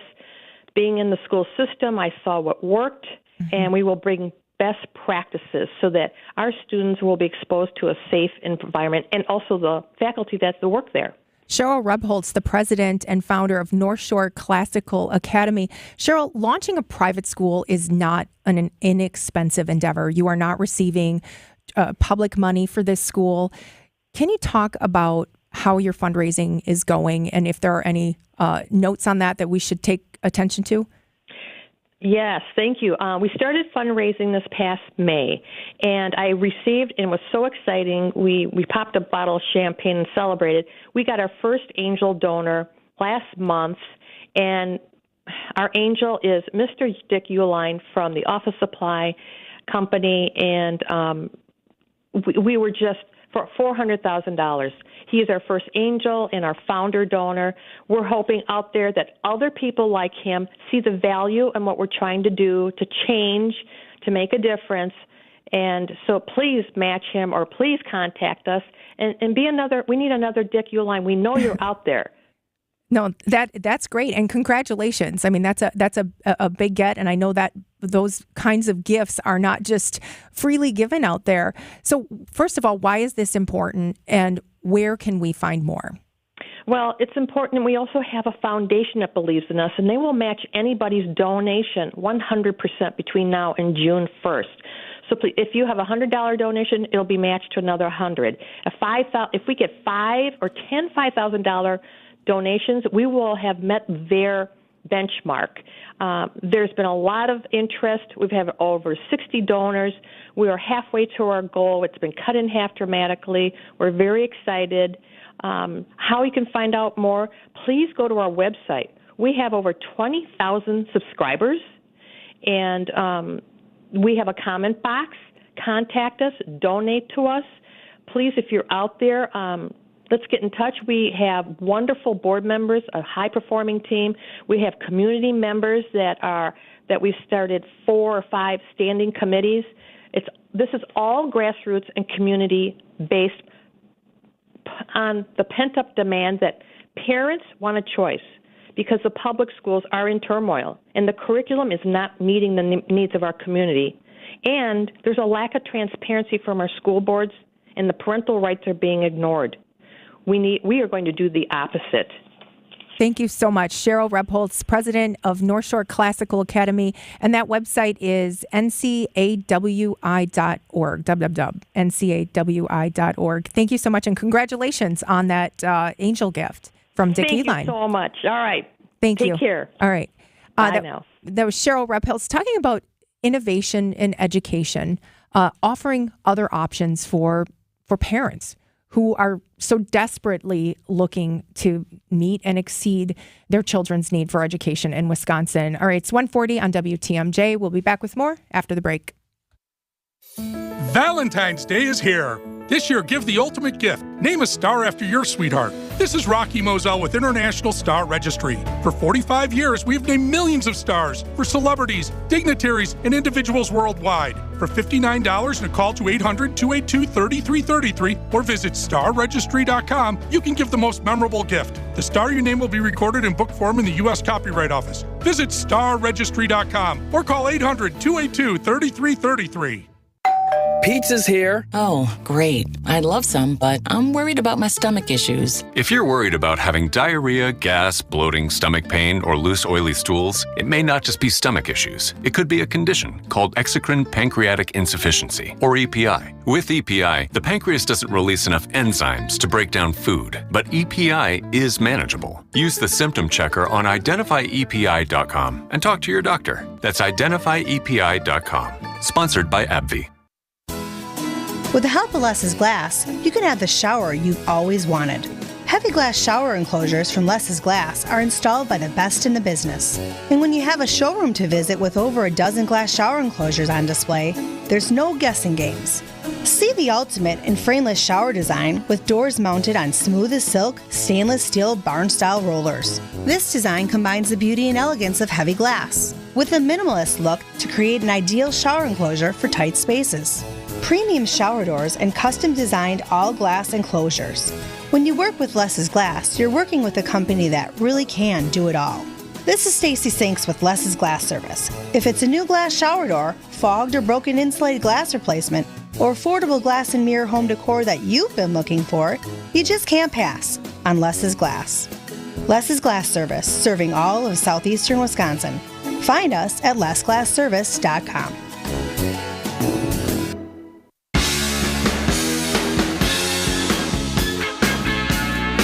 Welcome back on WTMJ. Thank you to Cheryl Rebholz for joining us, talking about different options in education. I know it's something that we talk a lot about on this show, but it's in front of all of us. Yesterday, we were discussing with CJ Safer the MPS referendum, lots of referendums happening throughout the state of Wisconsin that will be on the spring ballot or being considered for the spring ballot, maybe the fall ballot.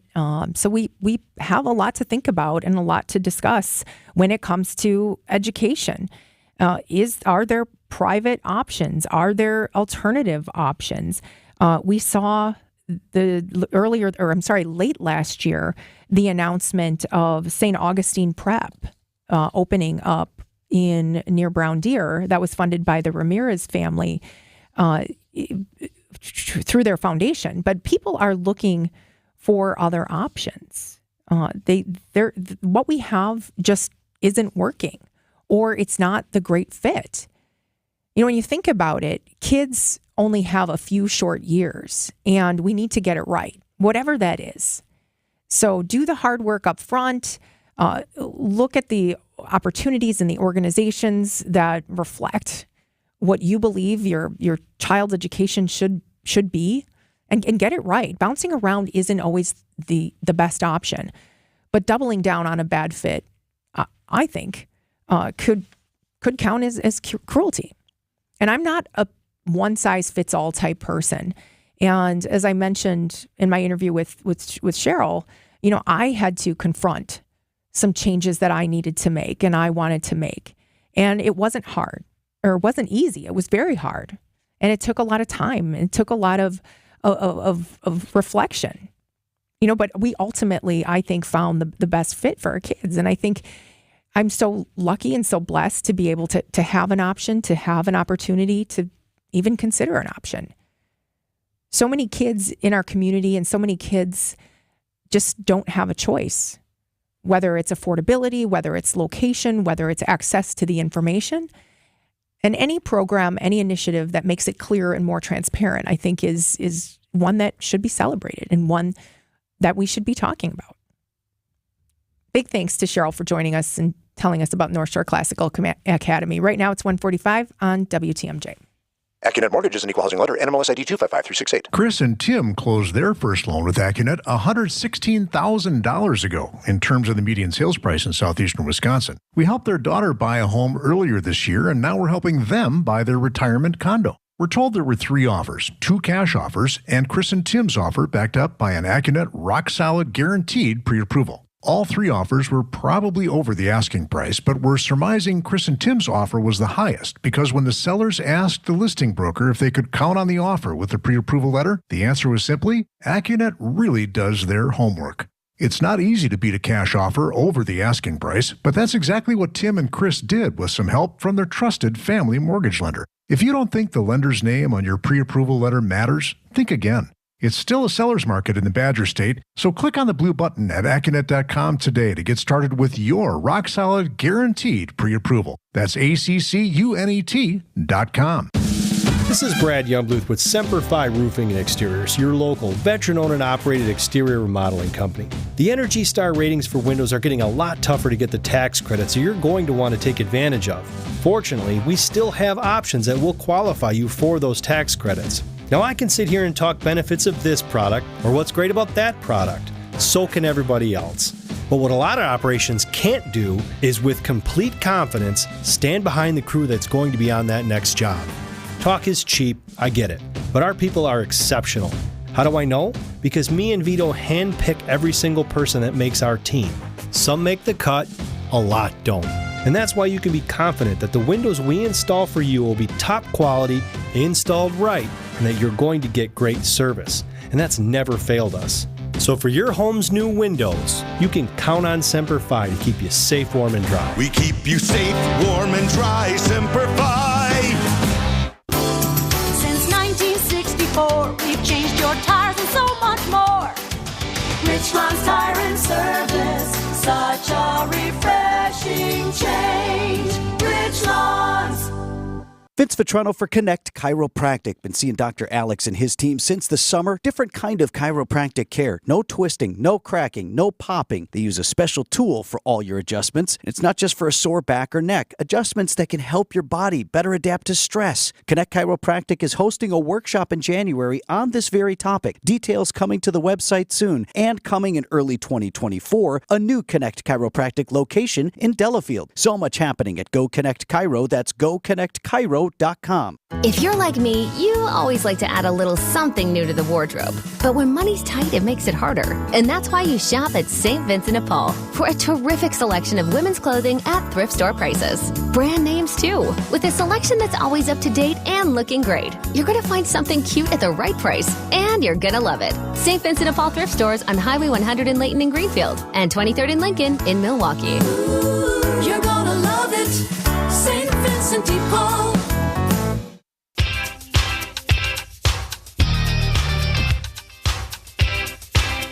1:48 on WTMJ. Great to be with you. Is it great to be with you or great to have you with me? I don't know. It's a little bit of both. So we're just having a conversation here, talking a little bit about education. I try to keep all my topics kind of grouped together. And this one along the lines of education is from yesterday. So if any of you were watching the Marquette game yesterday, Marquette took on Villanova and they were victorious. Thank goodness. My gosh, it's been a while. But they beat Villanova. Marquette Golden Eagles beat Villanova. And during the game, we saw an announcement from former NBA star and former Golden Eagle, Dwayne Wade, who announced that he was making a huge gift to Marquette University to support his passions, including literacy and basketball. And while I went to Marquette University, I just missed Dwayne Wade. He's a couple years younger than I am, but I was a season ticket holder at the time when he played. I'm not sure it was when they were going all the way in the tournament, but he was just such a great athlete, a great alumni, obviously giving back to the university to support these literacy efforts and to support low-income students across the board.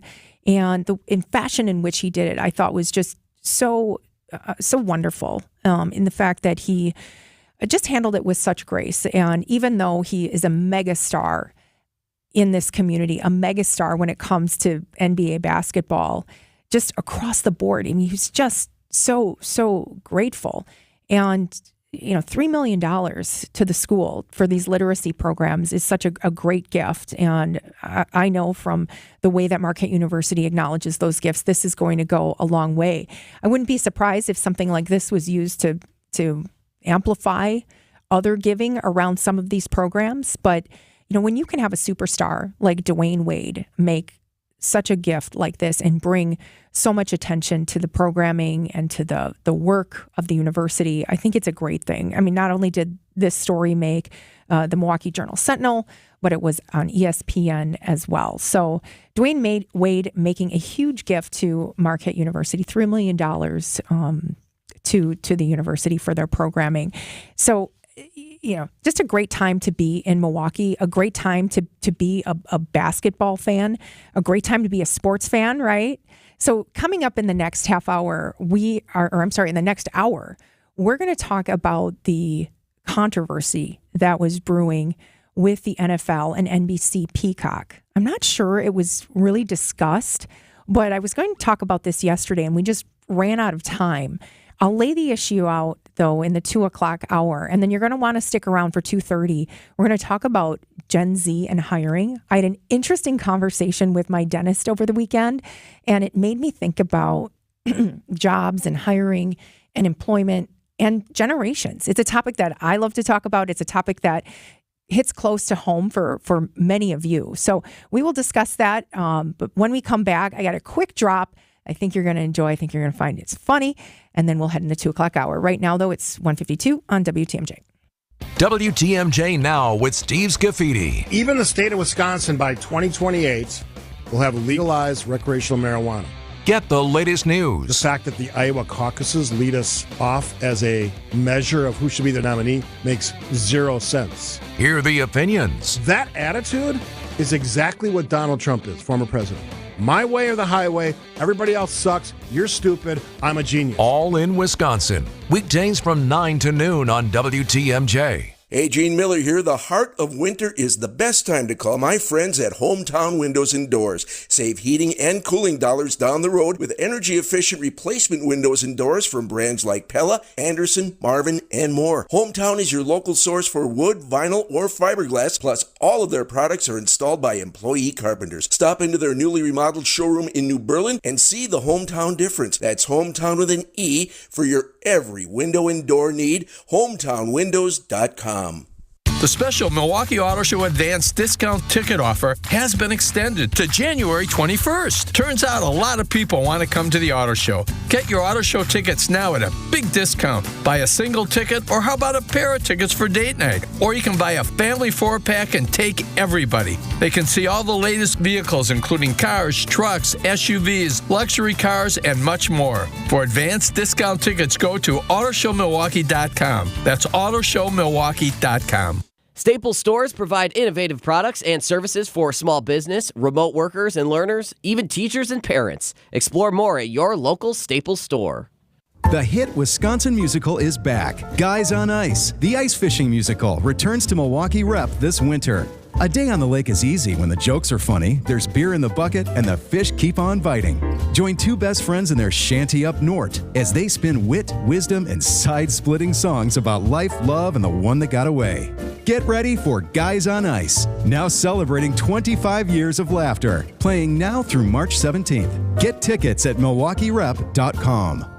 I know you have a great dog, right? But you know there's room for improvement. At Sit Means Sit Dog Training, we can help. Our attention-based training system uses modern technology to help you better communicate with your dog, even in high distraction. When you schedule a free consultation with us, you will have the opportunity to see our training in action and meet for yourself our happy dogs off leash and under control. Contact Sit Means Sit today at 262-361-3641 or find us on the web at sitmeansitwaukesha.com to schedule your free consultation so you can have a happy, confident, and obedient dog. WTMJ, W277CV, and WKTI HD2 Milwaukee from the Annex Wealth Management Studios. This is News Radio WTMJ, a Good Karma brand station.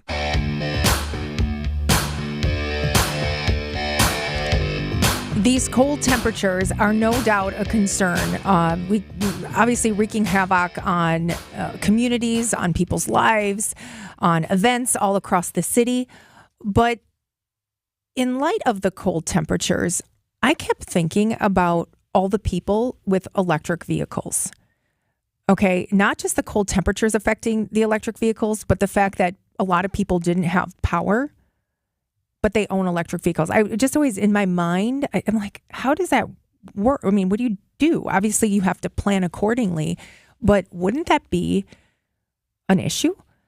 And I look no further than an article out of Chicago that says that the Chicago area Tesla charging stations, Tesla obviously being the most popular electric vehicle, not a hybrid, fully electric, are lined with dead cars in the freezing cold. It says it's a bunch of dead robots out here.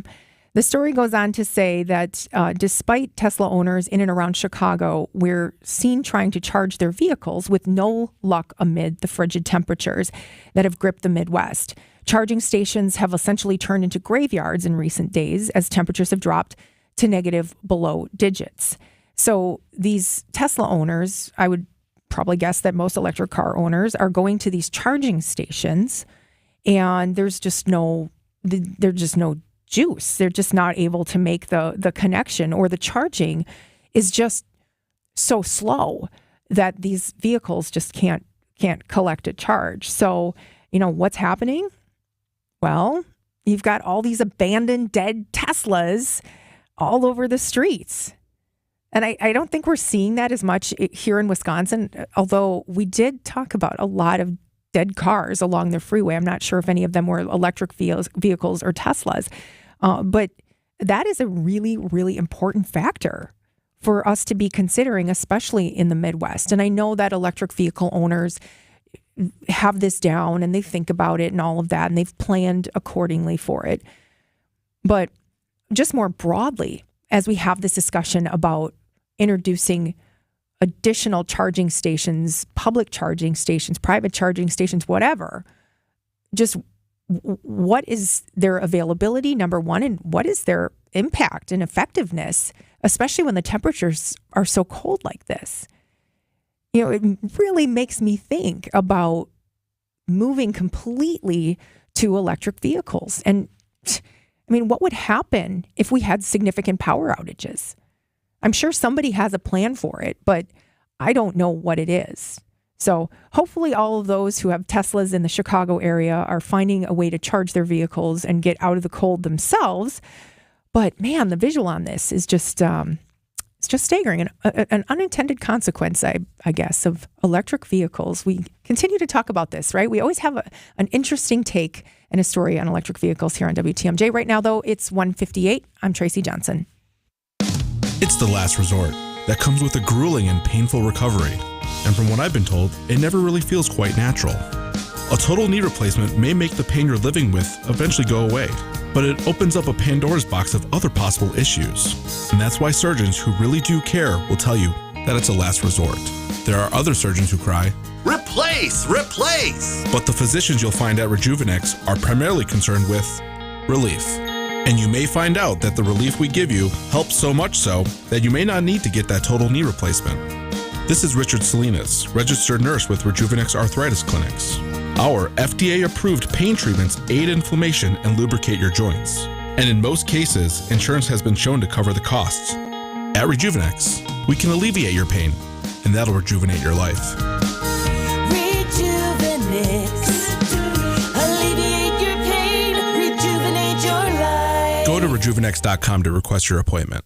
Shop the January New Year's sale on better quality furniture and mattresses at Ken Michaels Furniture.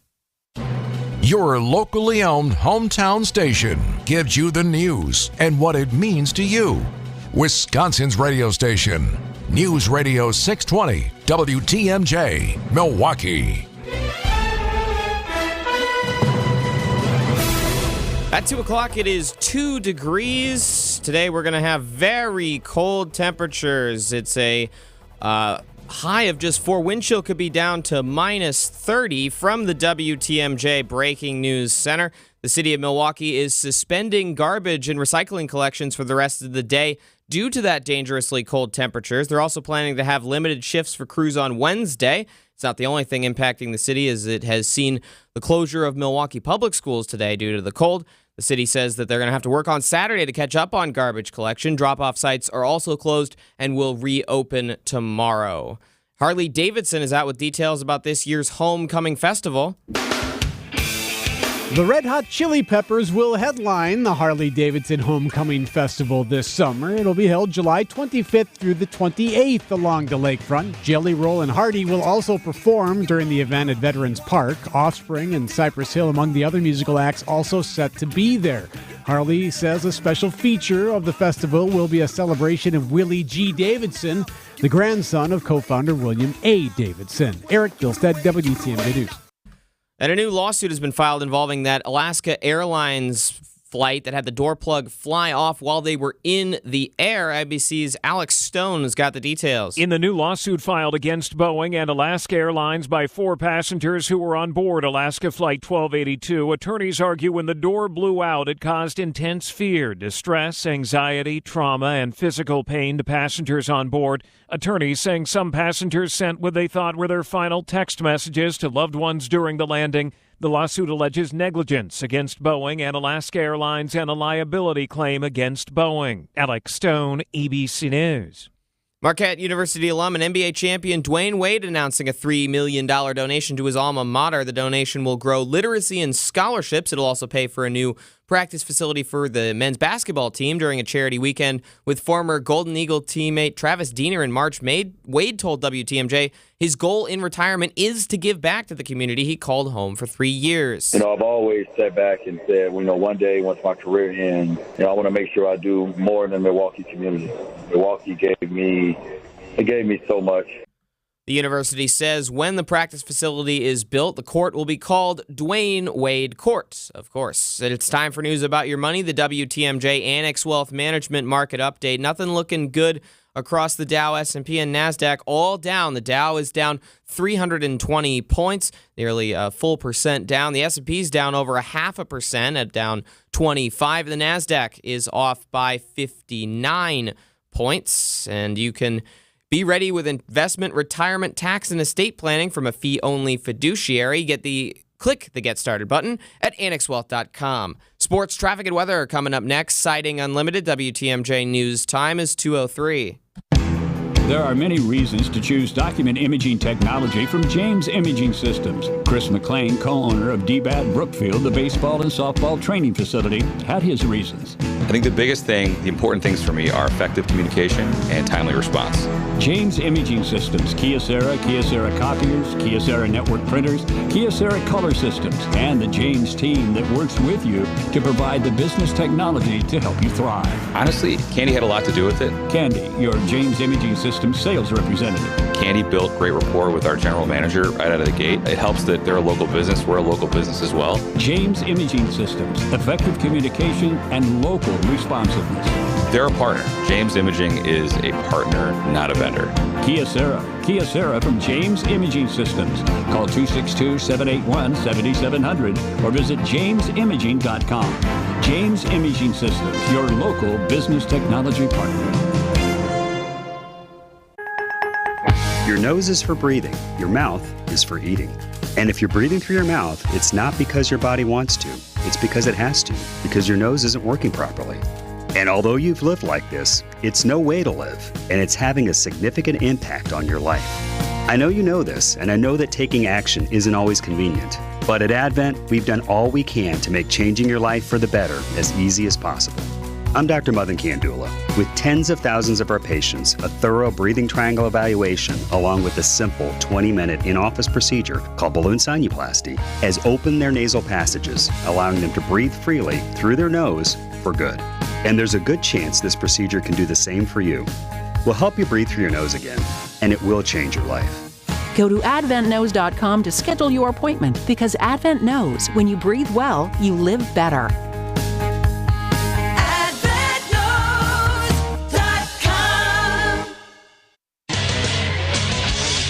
The Green Bay Packers are beginning their prep to face off with the San Francisco 49ers in the divisional round of the NFC playoffs. However, they'll have to be without pass rusher Kingsley Enagbare. According to the NFL Network's Ian Rappaport, Enagbare reportedly has suffered a season-ending knee injury. The next man up, that's just the mentality, and another guy gets an opportunity. And over to college hoops, where the Marquette Golden Eagles snapped a 2-game losing skid with the 87-74 win over Villanova on Monday afternoon. Tyler Kolek caught it. You got lucky there. Hey, when things are going well, they're going well. The 11th ranked Wisconsin Badgers will look to extend their perfect conference record tonight to 6-0 as they get set to visit Penn State tonight. Tip-off set for 8 p.m. And lastly, two more teams punching their tickets to the divisional round on Monday. The Buffalo Bills knocking off Pittsburgh 31-17, and the Eagles falling in Tampa Bay to the Bucs, this one by a final of 32-9. According to ESPN's Adam Schefter, Philadelphia Eagles center Jason Kelce reportedly telling teammates following that loss he is, in fact, retiring. Kelce played 13 years and was selected as an All-Pro 6 times. I'm Brandon Snide, WTMJ Sports.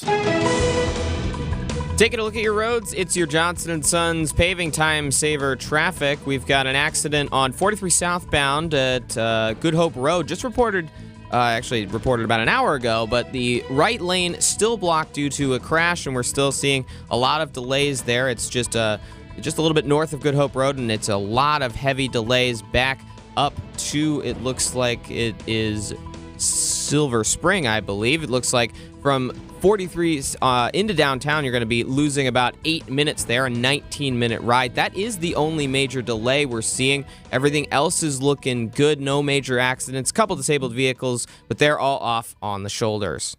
Traffic is sponsored by Hall Mazda Milwaukee. Visit hallmazdamilwaukee.com. While you're navigating the roads as quickly and safely as possible, if you see something we should know about, call the WTMJ Hall Mazda Traffic Tip Line at 414-238-9329. Time for the WTMJ 5-day forecast. We're going to have mostly sunny skies, but bitter cold today. A high of just 4, wind chill down to minus 30. Tonight, partly cloudy, a little bit warmer. The low still -2. Wind chill could be minus 25. That's a little bit of an improvement. Wednesday, partly cloudy, not quite as cold. The high is all the way up to 14. We've hit the double digits. Thursday, mostly cloudy with some flurries, a high of 17. Friday, chance of some snow showers. It'll be breezy with a high of 15. And Saturday, mostly sunny skies return, a high of 16 degrees. Right now in Madison, it is 0 degrees in Green Bay. Also 0 in Waukesha, -1. And here in Milwaukee, it is 2 degrees. I'm Wyatt Barmar-Pooley. Sighting Unlimited, WTMJ News Time, 2:08. It's the middle of the day on WTMJ.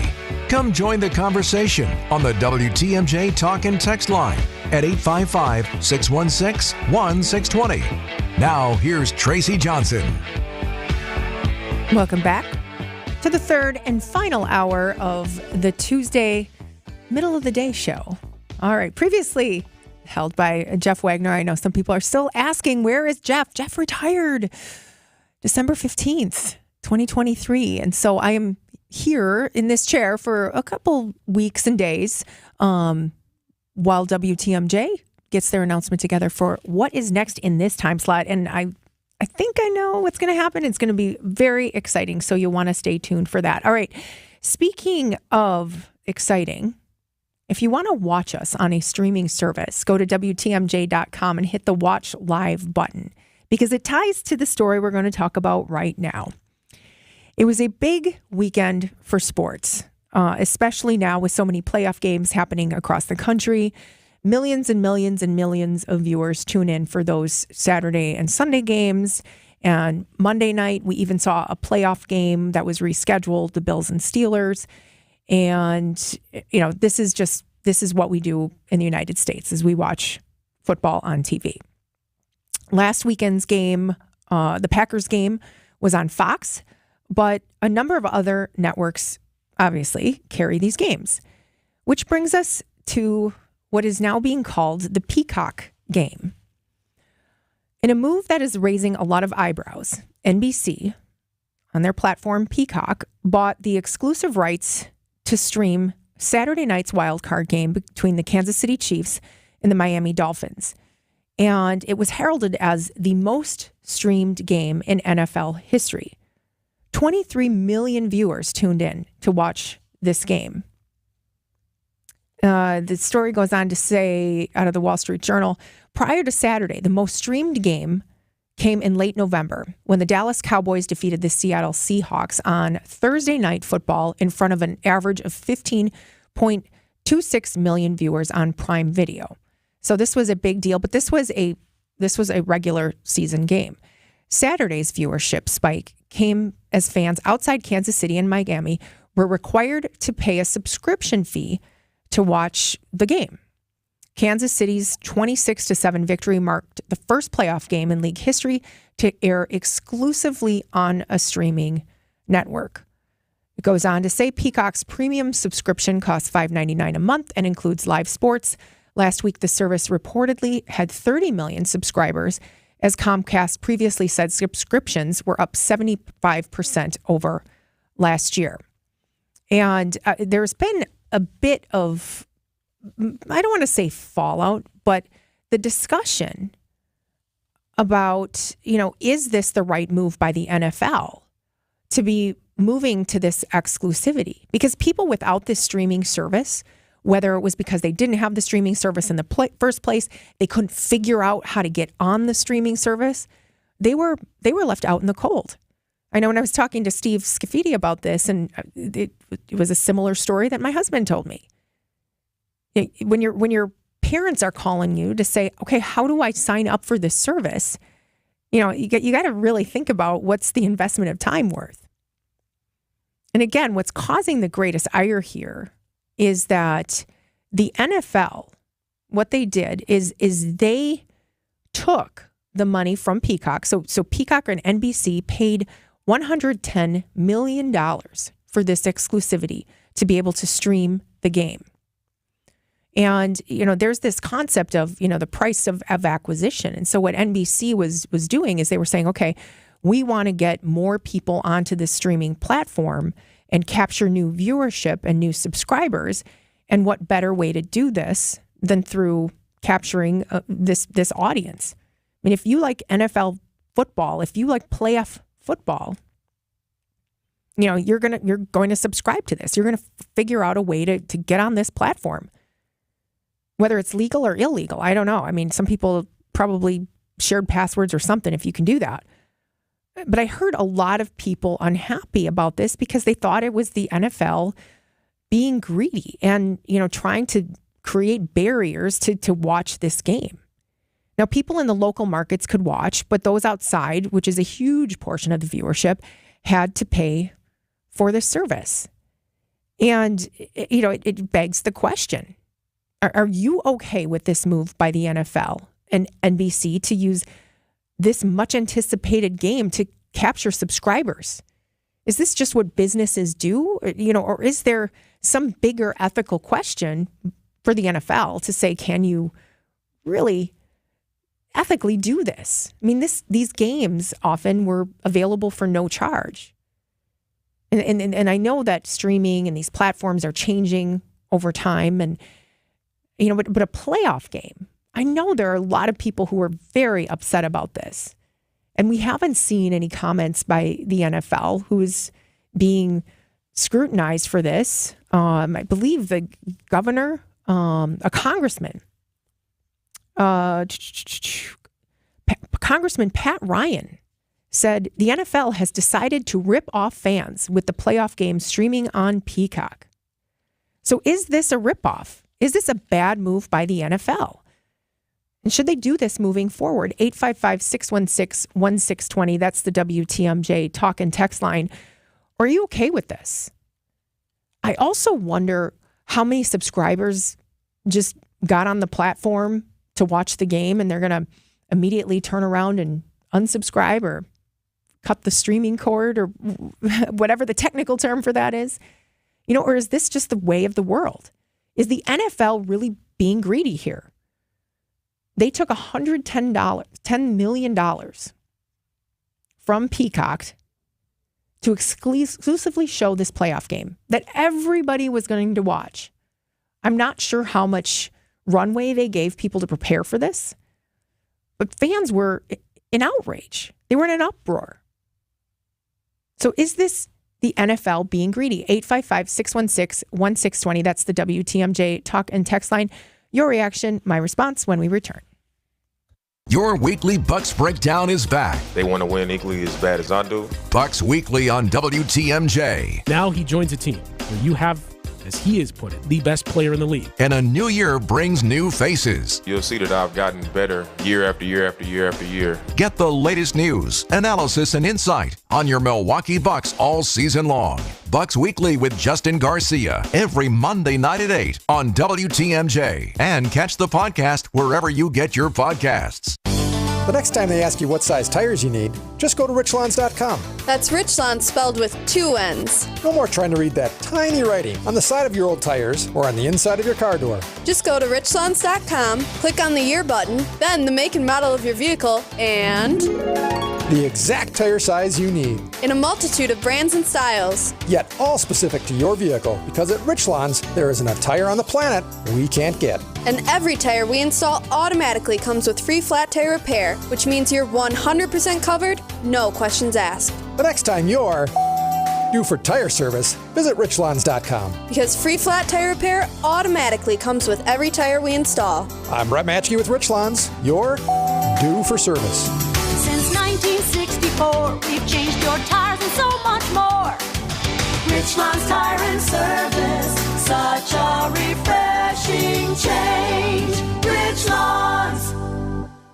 WTMJ's Vince Vitrano for Orthopedic Associates of Wisconsin. Nagging pain lasting for months, difficulty performing everyday tasks, not moving like you'd like, it's time to see the doctor. And I recommend Orthopedic Associates of Wisconsin. Anytime I've needed care, the appointments are timely, no waiting weeks to be seen, and no pressure to have surgery. It's about getting the right diagnosis and choosing a treatment plan that fits your life. No question where I turn if I'm injured again. The experts in care at Orthopedic Associates of Wisconsin. It's orthowisconsin.com. We all share the same roads, but when an accident happens, we don't always share the same consequences. Big trucks can cause big damage. Injuries can be severe and may require a lifetime of care and compensation. Call Gruber Law Offices today. We can help you from the safety and comfort of your own home. Our virtual sign-up process is quick and easy. Gruber Law Offices. One call, that's all.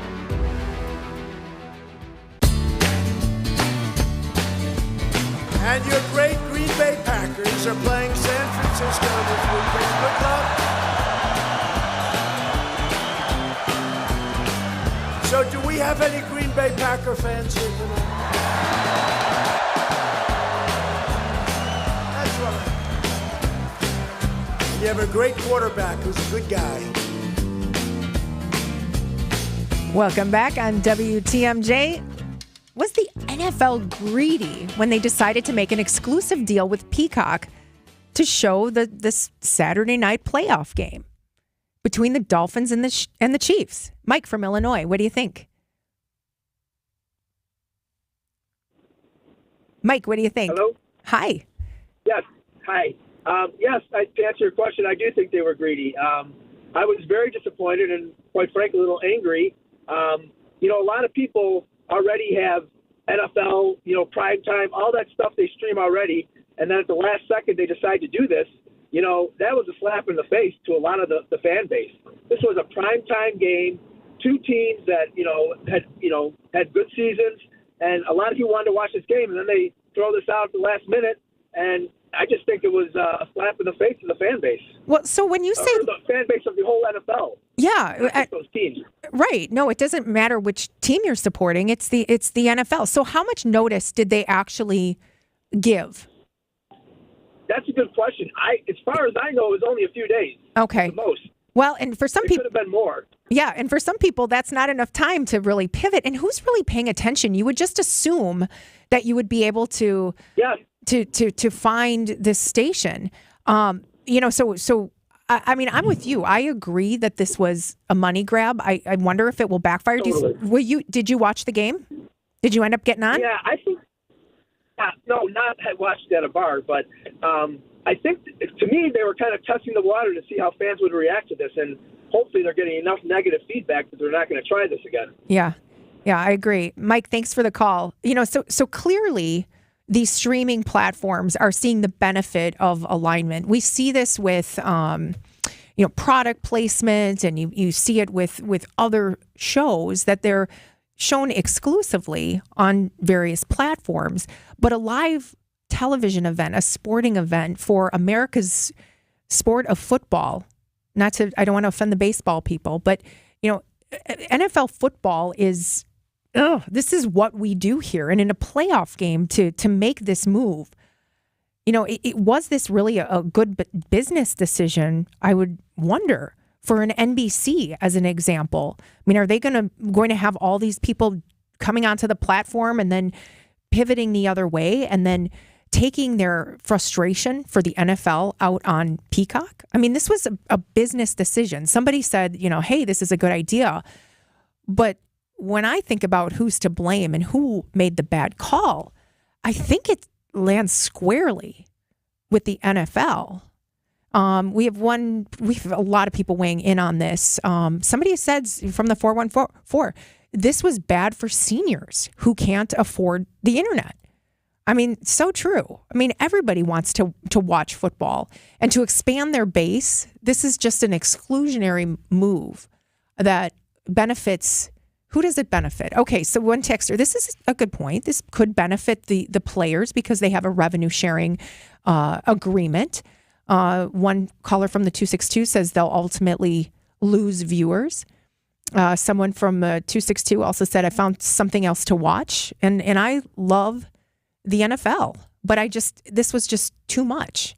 And it's not like you're going to make plans to go out and watch the game after you've sat there for 15 minutes trying to subscribe to a new streaming platform. There are probably a lot of people who don't have streaming in the first place.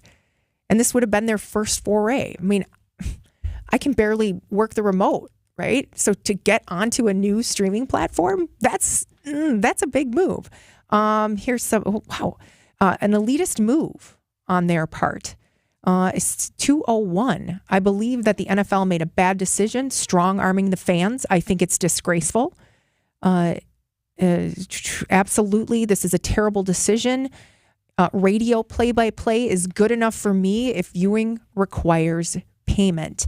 One texter says you can easily get the game for free. Well, I don't know what that's all about. I think the NFL is being greedy along with the network. This is an entitlement. So I think if the NFL is trying to get a pulse, I'm not sure this was a good move by the NFL. Oh, they did. So they did give them enough time. So you had enough time to prepare. But who's paying attention to that? Come on, Aaron. Are you really paying attention to that? Wait, how did they know who was going to be in the playoffs? Oh, no, I'm at that time, back in May when they announced this, there was no way in the world they would have known. But there was a heads up. All right. Well, maybe they could have used that like as a teaser or like an incentive, or free if you subscribe before a certain date or something like that. But it caught a lot of NFL fans off guard. Ray from Fond du Lac, you're on WTMJ. Hi, Tracy, and welcome to the afternoon for now. Thank you. Great to be here. I'll be honest with you. I kind of disagree with you. Okay. And I'm going to explain why. For more than a decade, to watch a Milwaukee Brewer game or a Milwaukee Bucks game, you still do. You have to have cable. Sure, and Bally's. Or some sort of streaming package, because Bally Sports North is not streamed. It is not just sent out. You can't put up an antenna and watch it. None of those games are on local channels. You have to have cable. How is this any different than that?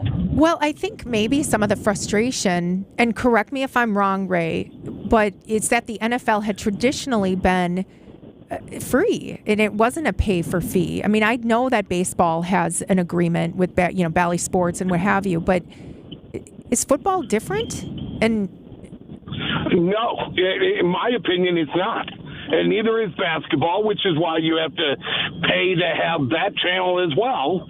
I do not believe that football is any different. I think it's the same. And because it's the same, the fact that you have to pay to have Amazon Prime to be able to watch the Thursday night game this is exactly the same as that, except it's a different network. Yeah. Ray, I appreciate the perspective and the call because, I mean, a lot of people, I guess when I ask the question, is the NFL being greedy? I think the expectation for a lot of folks, a lot of NFL fans, is that they would be able to watch this game on regular television or through a different cable network that wasn't so specialized as perhaps Peacock. And it sounds like they gave people enough of a heads up. And traditionally, I would say kind of buyer beware, or you should pay attention if you want to watch the game. But this one, I feel like it could be exclusionary. And I think the blowback to the NFL and their decision is possibly going to make them think, is this the right way moving forward? Because I see the only group benefiting, outside some of the revenue share for the players is NBC and Peacock, right? Through the acquisition. And I guess it's on them now to convert those people into regular subscribers. But this certainly caught a lot of people off guard. Certainly a lot of people who are expecting to possibly watch that game on a traditional streaming service or something where they didn't have to subscribe to a new special platform. So we might have a couple more minutes for additional reaction when we come back. But right now we got to get to break. It's 2:26. Wisconsin's Morning News. Former Chancellor Gao is on the line with us, the Tri-County Contracting Hotline this morning. Listen to Vince Vetrano every weekday starting at 6 a.m. My first question for you is, are you surprised that the board took this action, given how very public that activity was? But we don't identify ourselves as being affiliated with the university or my role as chancellor. Those things are done as private citizens. Only here on Wisconsin's radio station, News Radio WTMJ. Losing sleep lately? The job, the house, the headlines, or investments? How about the feeling your investment partner isn't a partner at all? They might be operating in someone's best interest, but that someone isn't you. It's time for Annex Wealth Management. It's easy. Head to annexwealth.com, click the Get Started button. We work in your best interest as a fiduciary. That commitment runs so deep, we put it in writing. Does your advisor do that? Know the difference with Annex Wealth Management. Start at annexwealth.com. Are you curious about QC Kinetics? Let me tell you what we do. That's Dr. Daniel Zuckerman, a medical director at QC Kinetics. We treat people who have joint pain, and we use your body's healing properties, the things that you already have in you, in your blood, to heal your knee pain, your joint pain, your shoulder pain, your back pain. You have everything that you need in you already. The same natural process that heals a cut on your finger also works inside your body. And so what we do at QC Kinetics is take those healing properties, concentrate them down from your body, and put them where they need to go. We are the experts in regenerative medicine. That's all we do. And best of all, there's no surgery, no downtime, or harmful drugs. This is the future of medicine. And your consultation is completely free. Call QC Kinetics, 414-285-3474. That's 414-285-3474. 414-285-3474. The hit Wisconsin musical is back. Guys on Ice, the ice fishing musical, returns to Milwaukee Rep this winter. A day on the lake is easy when the jokes are funny, there's beer in the bucket, and the fish keep on biting. Join two best friends in their shanty up north as they spin wit, wisdom, and side-splitting songs about life, love, and the one that got away. Get ready for Guys on Ice, now celebrating 25 years of laughter, playing now through March 17th. Get tickets at MilwaukeeRep.com.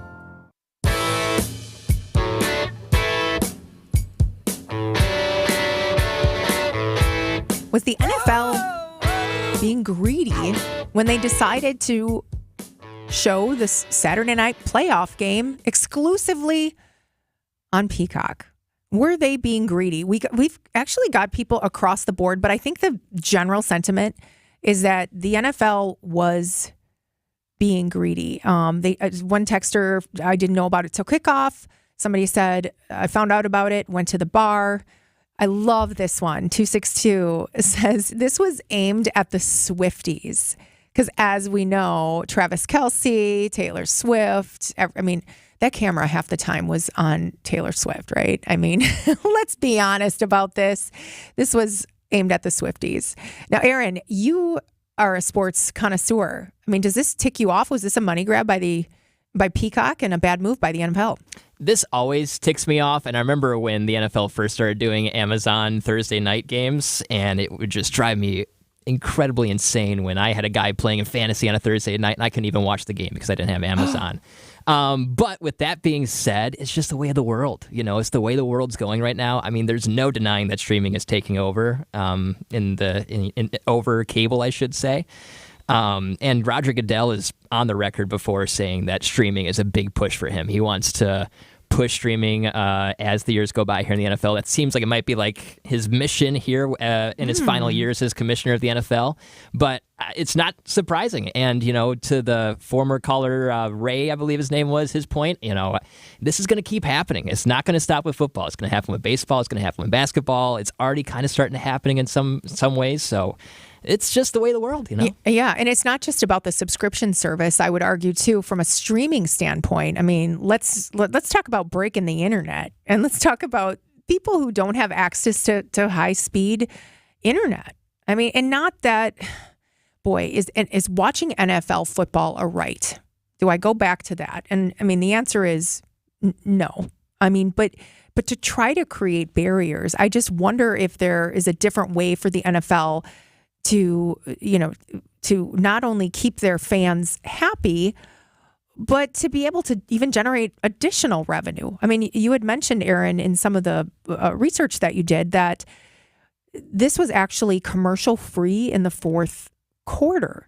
So, I mean, that's something I believe that the Prime game, the Thursday night Prime game earlier in the year had, it was commercial free, that's an incentive to watch, right? Yeah, absolutely. I think that's going to be a big thing for them is, can we limit the commercials, keep the viewer tuned in for longer amounts of time? Yeah. Well, and that's the trade-off, right, for these advertisers and these TV stations or these streaming networks, is that's going to be the trade-off. If I'm not able to get advertiser revenue, am I going to be able to, work with the vendor or the NFL to capture that revenue? So this was a healthy discussion. We will see where this goes moving forward. Big mistake on my part by not saying that it was a kind of a last minute move. This was definitely announced well in advance, but I would think that not everybody was necessarily paying attention to it, because some of the viewership, I would think, would be driven by who the matchup was, number one. And number two, I think they hit the jackpot with the fact that so many people are interested in the Kansas City Chiefs just because of the Taylor Swift component. It all comes back to kind of Taylor Swift. All right, so we're going to wrap on that topic. When we come back, do you know a Gen Zer, or do you work with a Gen Zer? Are you related to a Gen Zer? Well, they are having trouble finding work these days. We'll discuss when we return. It's 2:33 on WTMJ. This is Brad Youngbluth with Semper Fi Roofing and Exteriors, your local, veteran-owned and operated exterior remodeling company. The ENERGY STAR ratings for windows are getting a lot tougher to get the tax credit, so you're going to want to take advantage of. Fortunately, we still have options that will qualify you for those tax credits. Now, I can sit here and talk benefits of this product or what's great about that product. So can everybody else. But what a lot of operations can't do is, with complete confidence, stand behind the crew that's going to be on that next job. Talk is cheap, I get it, but our people are exceptional. How do I know? Because me and Vito handpick every single person that makes our team. Some make the cut, a lot don't. And that's why you can be confident that the windows we install for you will be top quality, installed right, and that you're going to get great service. And that's never failed us. So for your home's new windows, you can count on Semper Fi to keep you safe, warm, and dry. We keep you safe, warm, and dry, Semper Fi. According to the U.S. debt clock, our debt is over $32 trillion and climbing. The question is, how do we pay it off? One of the most likely answers is increasing taxes. Now think about your retirement accounts. Do you want to pay taxes on some of that money now when rates are historically low, or later when rates are potentially higher? At Drake & Associates, we can help you create a plan so your retirement is tax efficient as possible. If you'd like to continue your education, we have our Retirement Ready Toolkit, which includes guides on retirement tax savings. To receive this complimentary toolkit, call or text TAX to 414-409-9982. That's calling or texting TAX to 414-409-9982. When taxes go up, will you be ready? Call or text now. Investment advisory services provided by Drake & Associates, LLC, an SEC-registered investment advisor. Insurance products are offered through a separate company, Loft Financial Advisory Group, LLC, a Wisconsin insurance agency. Clients are under no obligation to purchase any recommended insurance products.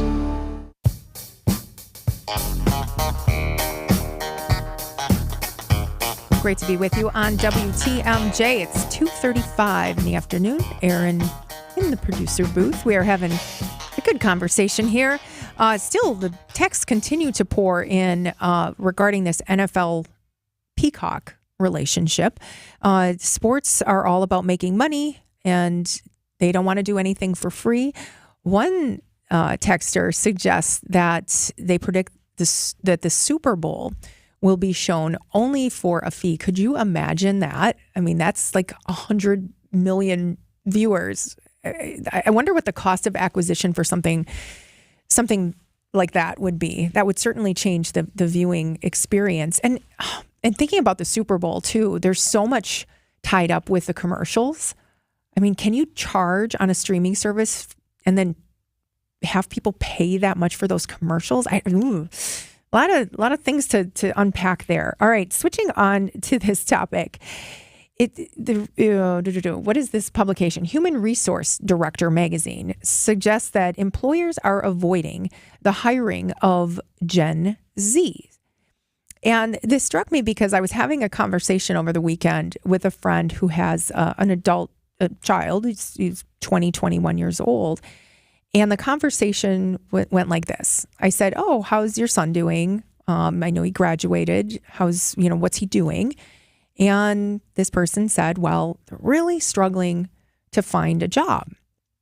They're really struggling to find a job." I said, "Oh, so what's the degree in?" And they said, "Well, it's business." Okay, sounds like a good degree, a degree that you can do a lot with.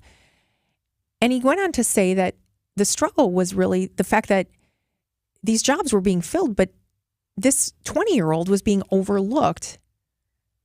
And instead, the jobs were going to people who were older. He said, "Yeah, but all these jobs are going to older people with more experience." And it made me really think about how things have changed in just the past couple of years. For so long, we were talking about the fact that all these employers who had all these open jobs are seeking all these young, innovative millennials and these people with all this technical skills, this comfort with technology. And I think through the pandemic and then after the pandemic, we've seen kind of the pendulum swing to be more focused on productivity, to be more focused on attention to work, to be more focused on outcomes.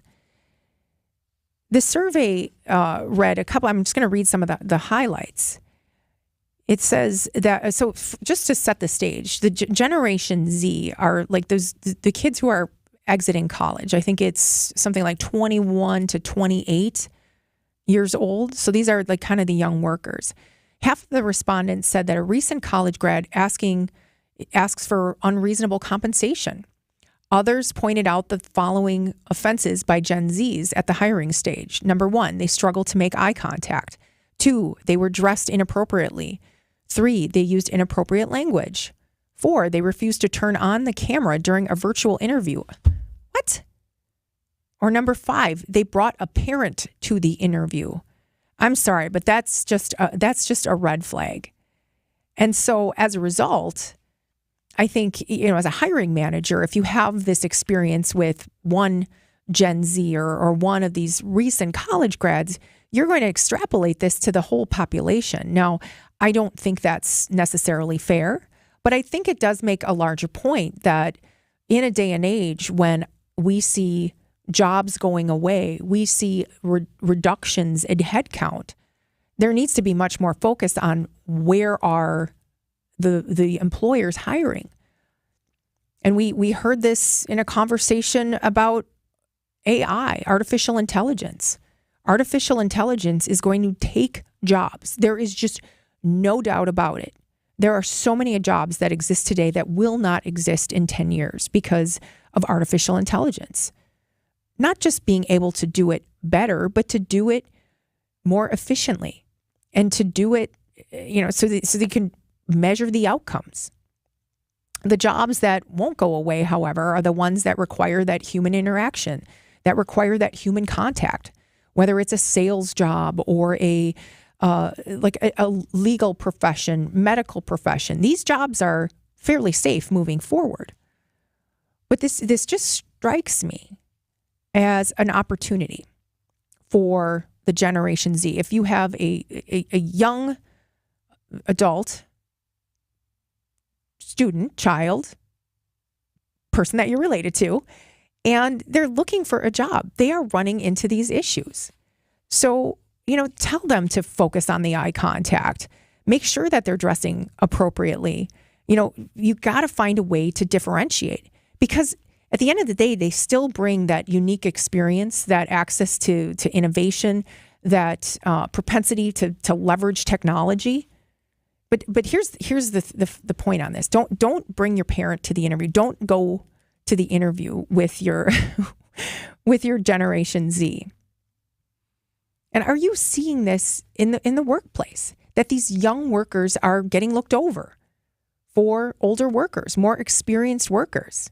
855-616-1620. That's the WTMJ talk and text line. Or is this just kind of a hard shift as the pendulum kind of swings back and we even out the playing field? We see a lot of times that these young workers are coming out of school and they don't even have the basic skills. They don't have the personal skills. They've been raised through the virtual classroom, communicating virtually, and they don't have that etiquette. And maybe in addition to financial literacy, we need to be also talking about human interaction literacy. How do you interact with people? How do you communicate? Because right now, through text and email, it's just so easy to get lost in the shuffle. And I got news for you. We're doing a disservice to young people by not giving them access and exposing them to these experiences and these opportunities. And what happens to this generation, a lost generation that's not only unable to interact in the workplace, but doesn't have a realistic sense of what the compensation should be as well? I found that point really interesting, that there was an unreasonable expectation for compensation. I know when I graduated college, this was 30 years ago, 25 years ago. I mean, we took what we could get. We just thought we were lucky if we could get in the door. And so a lot of these experiences aren't even being made available for these young people, these Gen Z. So do you have a story about this, a Gen Z? Or are you a hiring manager and have you looked over a Gen Z? Because I got news. They just didn't make eye contact, or they brought a parent to an interview. I got to be honest, this is the first time I heard this one. 855-616-1620. That's the WTMJ talk and text line. More on this when we return. Your reaction, my response. A new year means new goals for Wisconsin hoops teams. The red and white will make a run to the tournament, and Milwaukee is eyeing up a playoff run in the spring. As Wisconsin's 3PL Evans Transportation knows, it takes a team effort to make those runs, and when it comes to manufacturers' accounting, shipping, and tracking needs, Evans is the supply chain team for you. Good luck to all Wisconsin hoops teams from Wisconsin's 3PL. Find them at evanstrans.com. The NBA app is everyone's app. Every fan of every team. Oh, my goodness. Everyone who follows LeBron, Tatum, and Embiid in the app. Every warrior who's ready to go to battle over three-point percentages. Every streetwear king who's here for the tunnel fits. Every young buck, nugget, and grizzly who wants to take a peek behind the scenes of the league. And everyone else on this floating basketball we call Earth. Download the NBA app today. Available in the Google Play, Apple app, and Android stores. There are many reasons to choose document imaging technology from James Imaging Systems. Chris McLean, co-owner of DBAT Brookfield, the baseball and softball training facility, had his reasons. I think the biggest thing, the important things for me are effective communication and timely response. James Imaging Systems, Kyocera copiers, Kyocera network printers, Kyocera color systems, and the James team that works with you to provide the business technology to help you thrive. Honestly, Candy had a lot to do with it. Candy, your James Imaging Systems sales representative. Candy built great rapport with our general manager right out of the gate. It helps that they're a local business. We're a local business as well. James Imaging Systems, effective communication and local responsiveness. They're a partner. James Imaging is a partner, not a vendor. Kyocera from James Imaging Systems. Call 262-781-7700 or visit jamesimaging.com. James Imaging Systems, your local business technology partner. AccuNet Mortgage is an equal housing lender. NMLS ID 255368. Flimsy, feeble, flaccid. That's how you can describe most pre-approval letters these days. Heck, a lot of big banks issue pre-approval letters using soft credit pulls instead of real credit reports. Do you really want to compete in today's still low inventory market with a soft credit pull and a pre-approval that's silent on 2 of the 3 critical elements of a mortgage approval? A rock-solid guaranteed pre-approval from AccuNet not only verifies your credit with a real credit report, we also verify your income and down payment, and then issue a letter with a $2,000 guarantee to back it up. And now, AccuNet is issuing property-specific pre-approvals that often come with this sweet phrase: no appraisal required. That's right, AccuNet may be able to issue your pre-approval at or above the seller's asking price without needing an appraisal. Today's home market is still a metaphorical knife fight. Your bank is offering you, well, a pocket knife. AccuNet is Crocodile Dundee. Now that's a knife, mate. Click on the blue button today at accunet.com.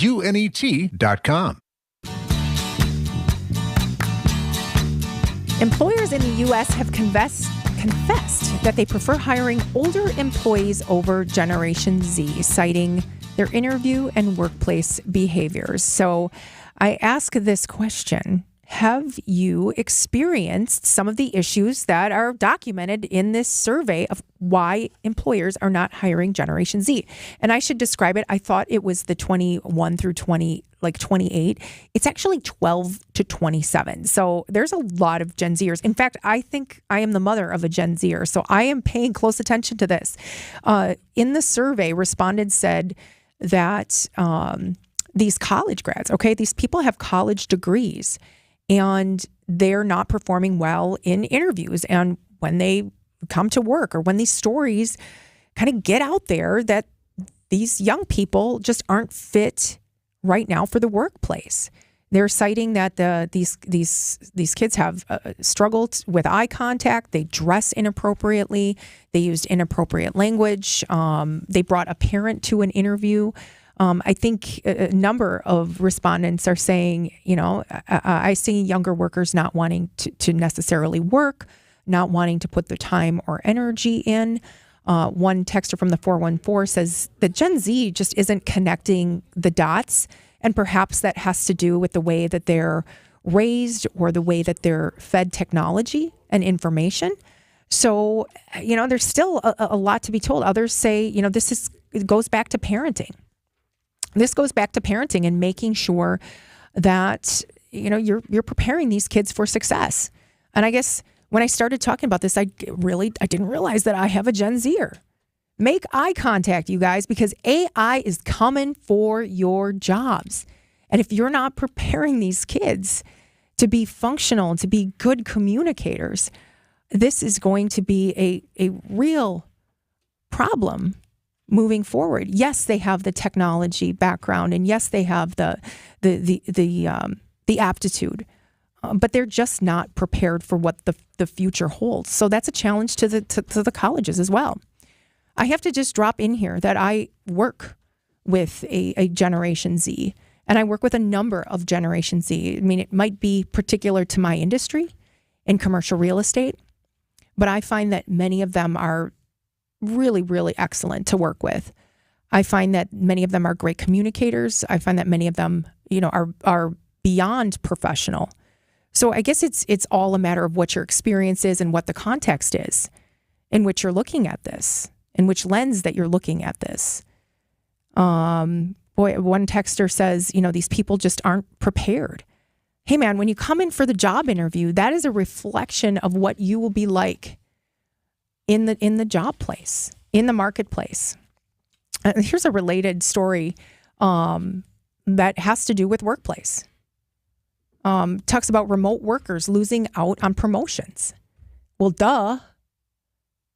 If you're working remote and this push to remote and this, we're talking about the importance of having these personal skills and these connections. If you're remote and not able to do that, of course you're going to lose out on the opportunities for advancement. Scott, on the road, you're on WTMJ. Oh, hello, Tracy. I just wanted to mirror a lot of what the survey said and confirm that as well. About the last 5 months, I was looking to hire somebody, and we did interview quite a few younger people, and they were very ill-prepared. There was a lot of misspellings in their resumes. What? And certainly. One person told me they worked at Jack Afro Toyota. Oh, no. No. But that's beside the point.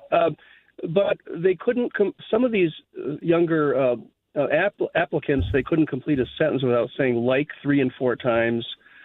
They did not make eye contact. Many of them just dressed like slobs. It was almost as though they were sabotaging the interviews, as though they really didn't want the job. So what I ended up doing was hiring someone much older who was getting back into the workforce, and that person's working out great. Certainly, I wasn't looking to hire any certain age demographic, but I had younger applicants. But they just didn't work out. Well, I appreciate the reasons mentioned in that survey. Yeah, no, I appreciate it. And the thing that I think is a little bit disheartening is that this is just a small sample. Right. And I know many of us are sitting there saying, oh, well, I work with a Gen Z or I work with a young person and they're great. That some of these surveys and some of the attention that we're calling to this, perhaps may be just a small sample. And that's not true of the entire population. And I think employers know well that they need to give everybody the fair shot. And they're going to give the fair shot. And nobody's going to say, well, I mean, that's discrimination, right? If you don't give everybody a fair and equal shot. But in this kind of day and age when there's shifting focus on productivity and a maturity and the ability to work without supervision, I think, these are the things that we really need to be focusing on. And I wonder if schools are really taking this into account, or are they so focused on the academics, especially particularly in the college levels? Are they so focused on the academics, which is super, super important, don't get me wrong, but not layering in the opportunities for that communication or requiring an internship? Because these kids, are getting out there, and a degree, while it may have been kind of the ticket to a job before, they're finding themselves in competition with a whole nother data set. Right now, it's 2:53 on WTMJ. When we come back, we'll see what the afternoon show and Greg Matzik have on their plate. Wisconsin's Morning News. Former Chancellor Gao is on the line with us, the Tri-County Contracting Hotline this morning. Listen to Vince Vetrano every weekday starting at 6 a.m.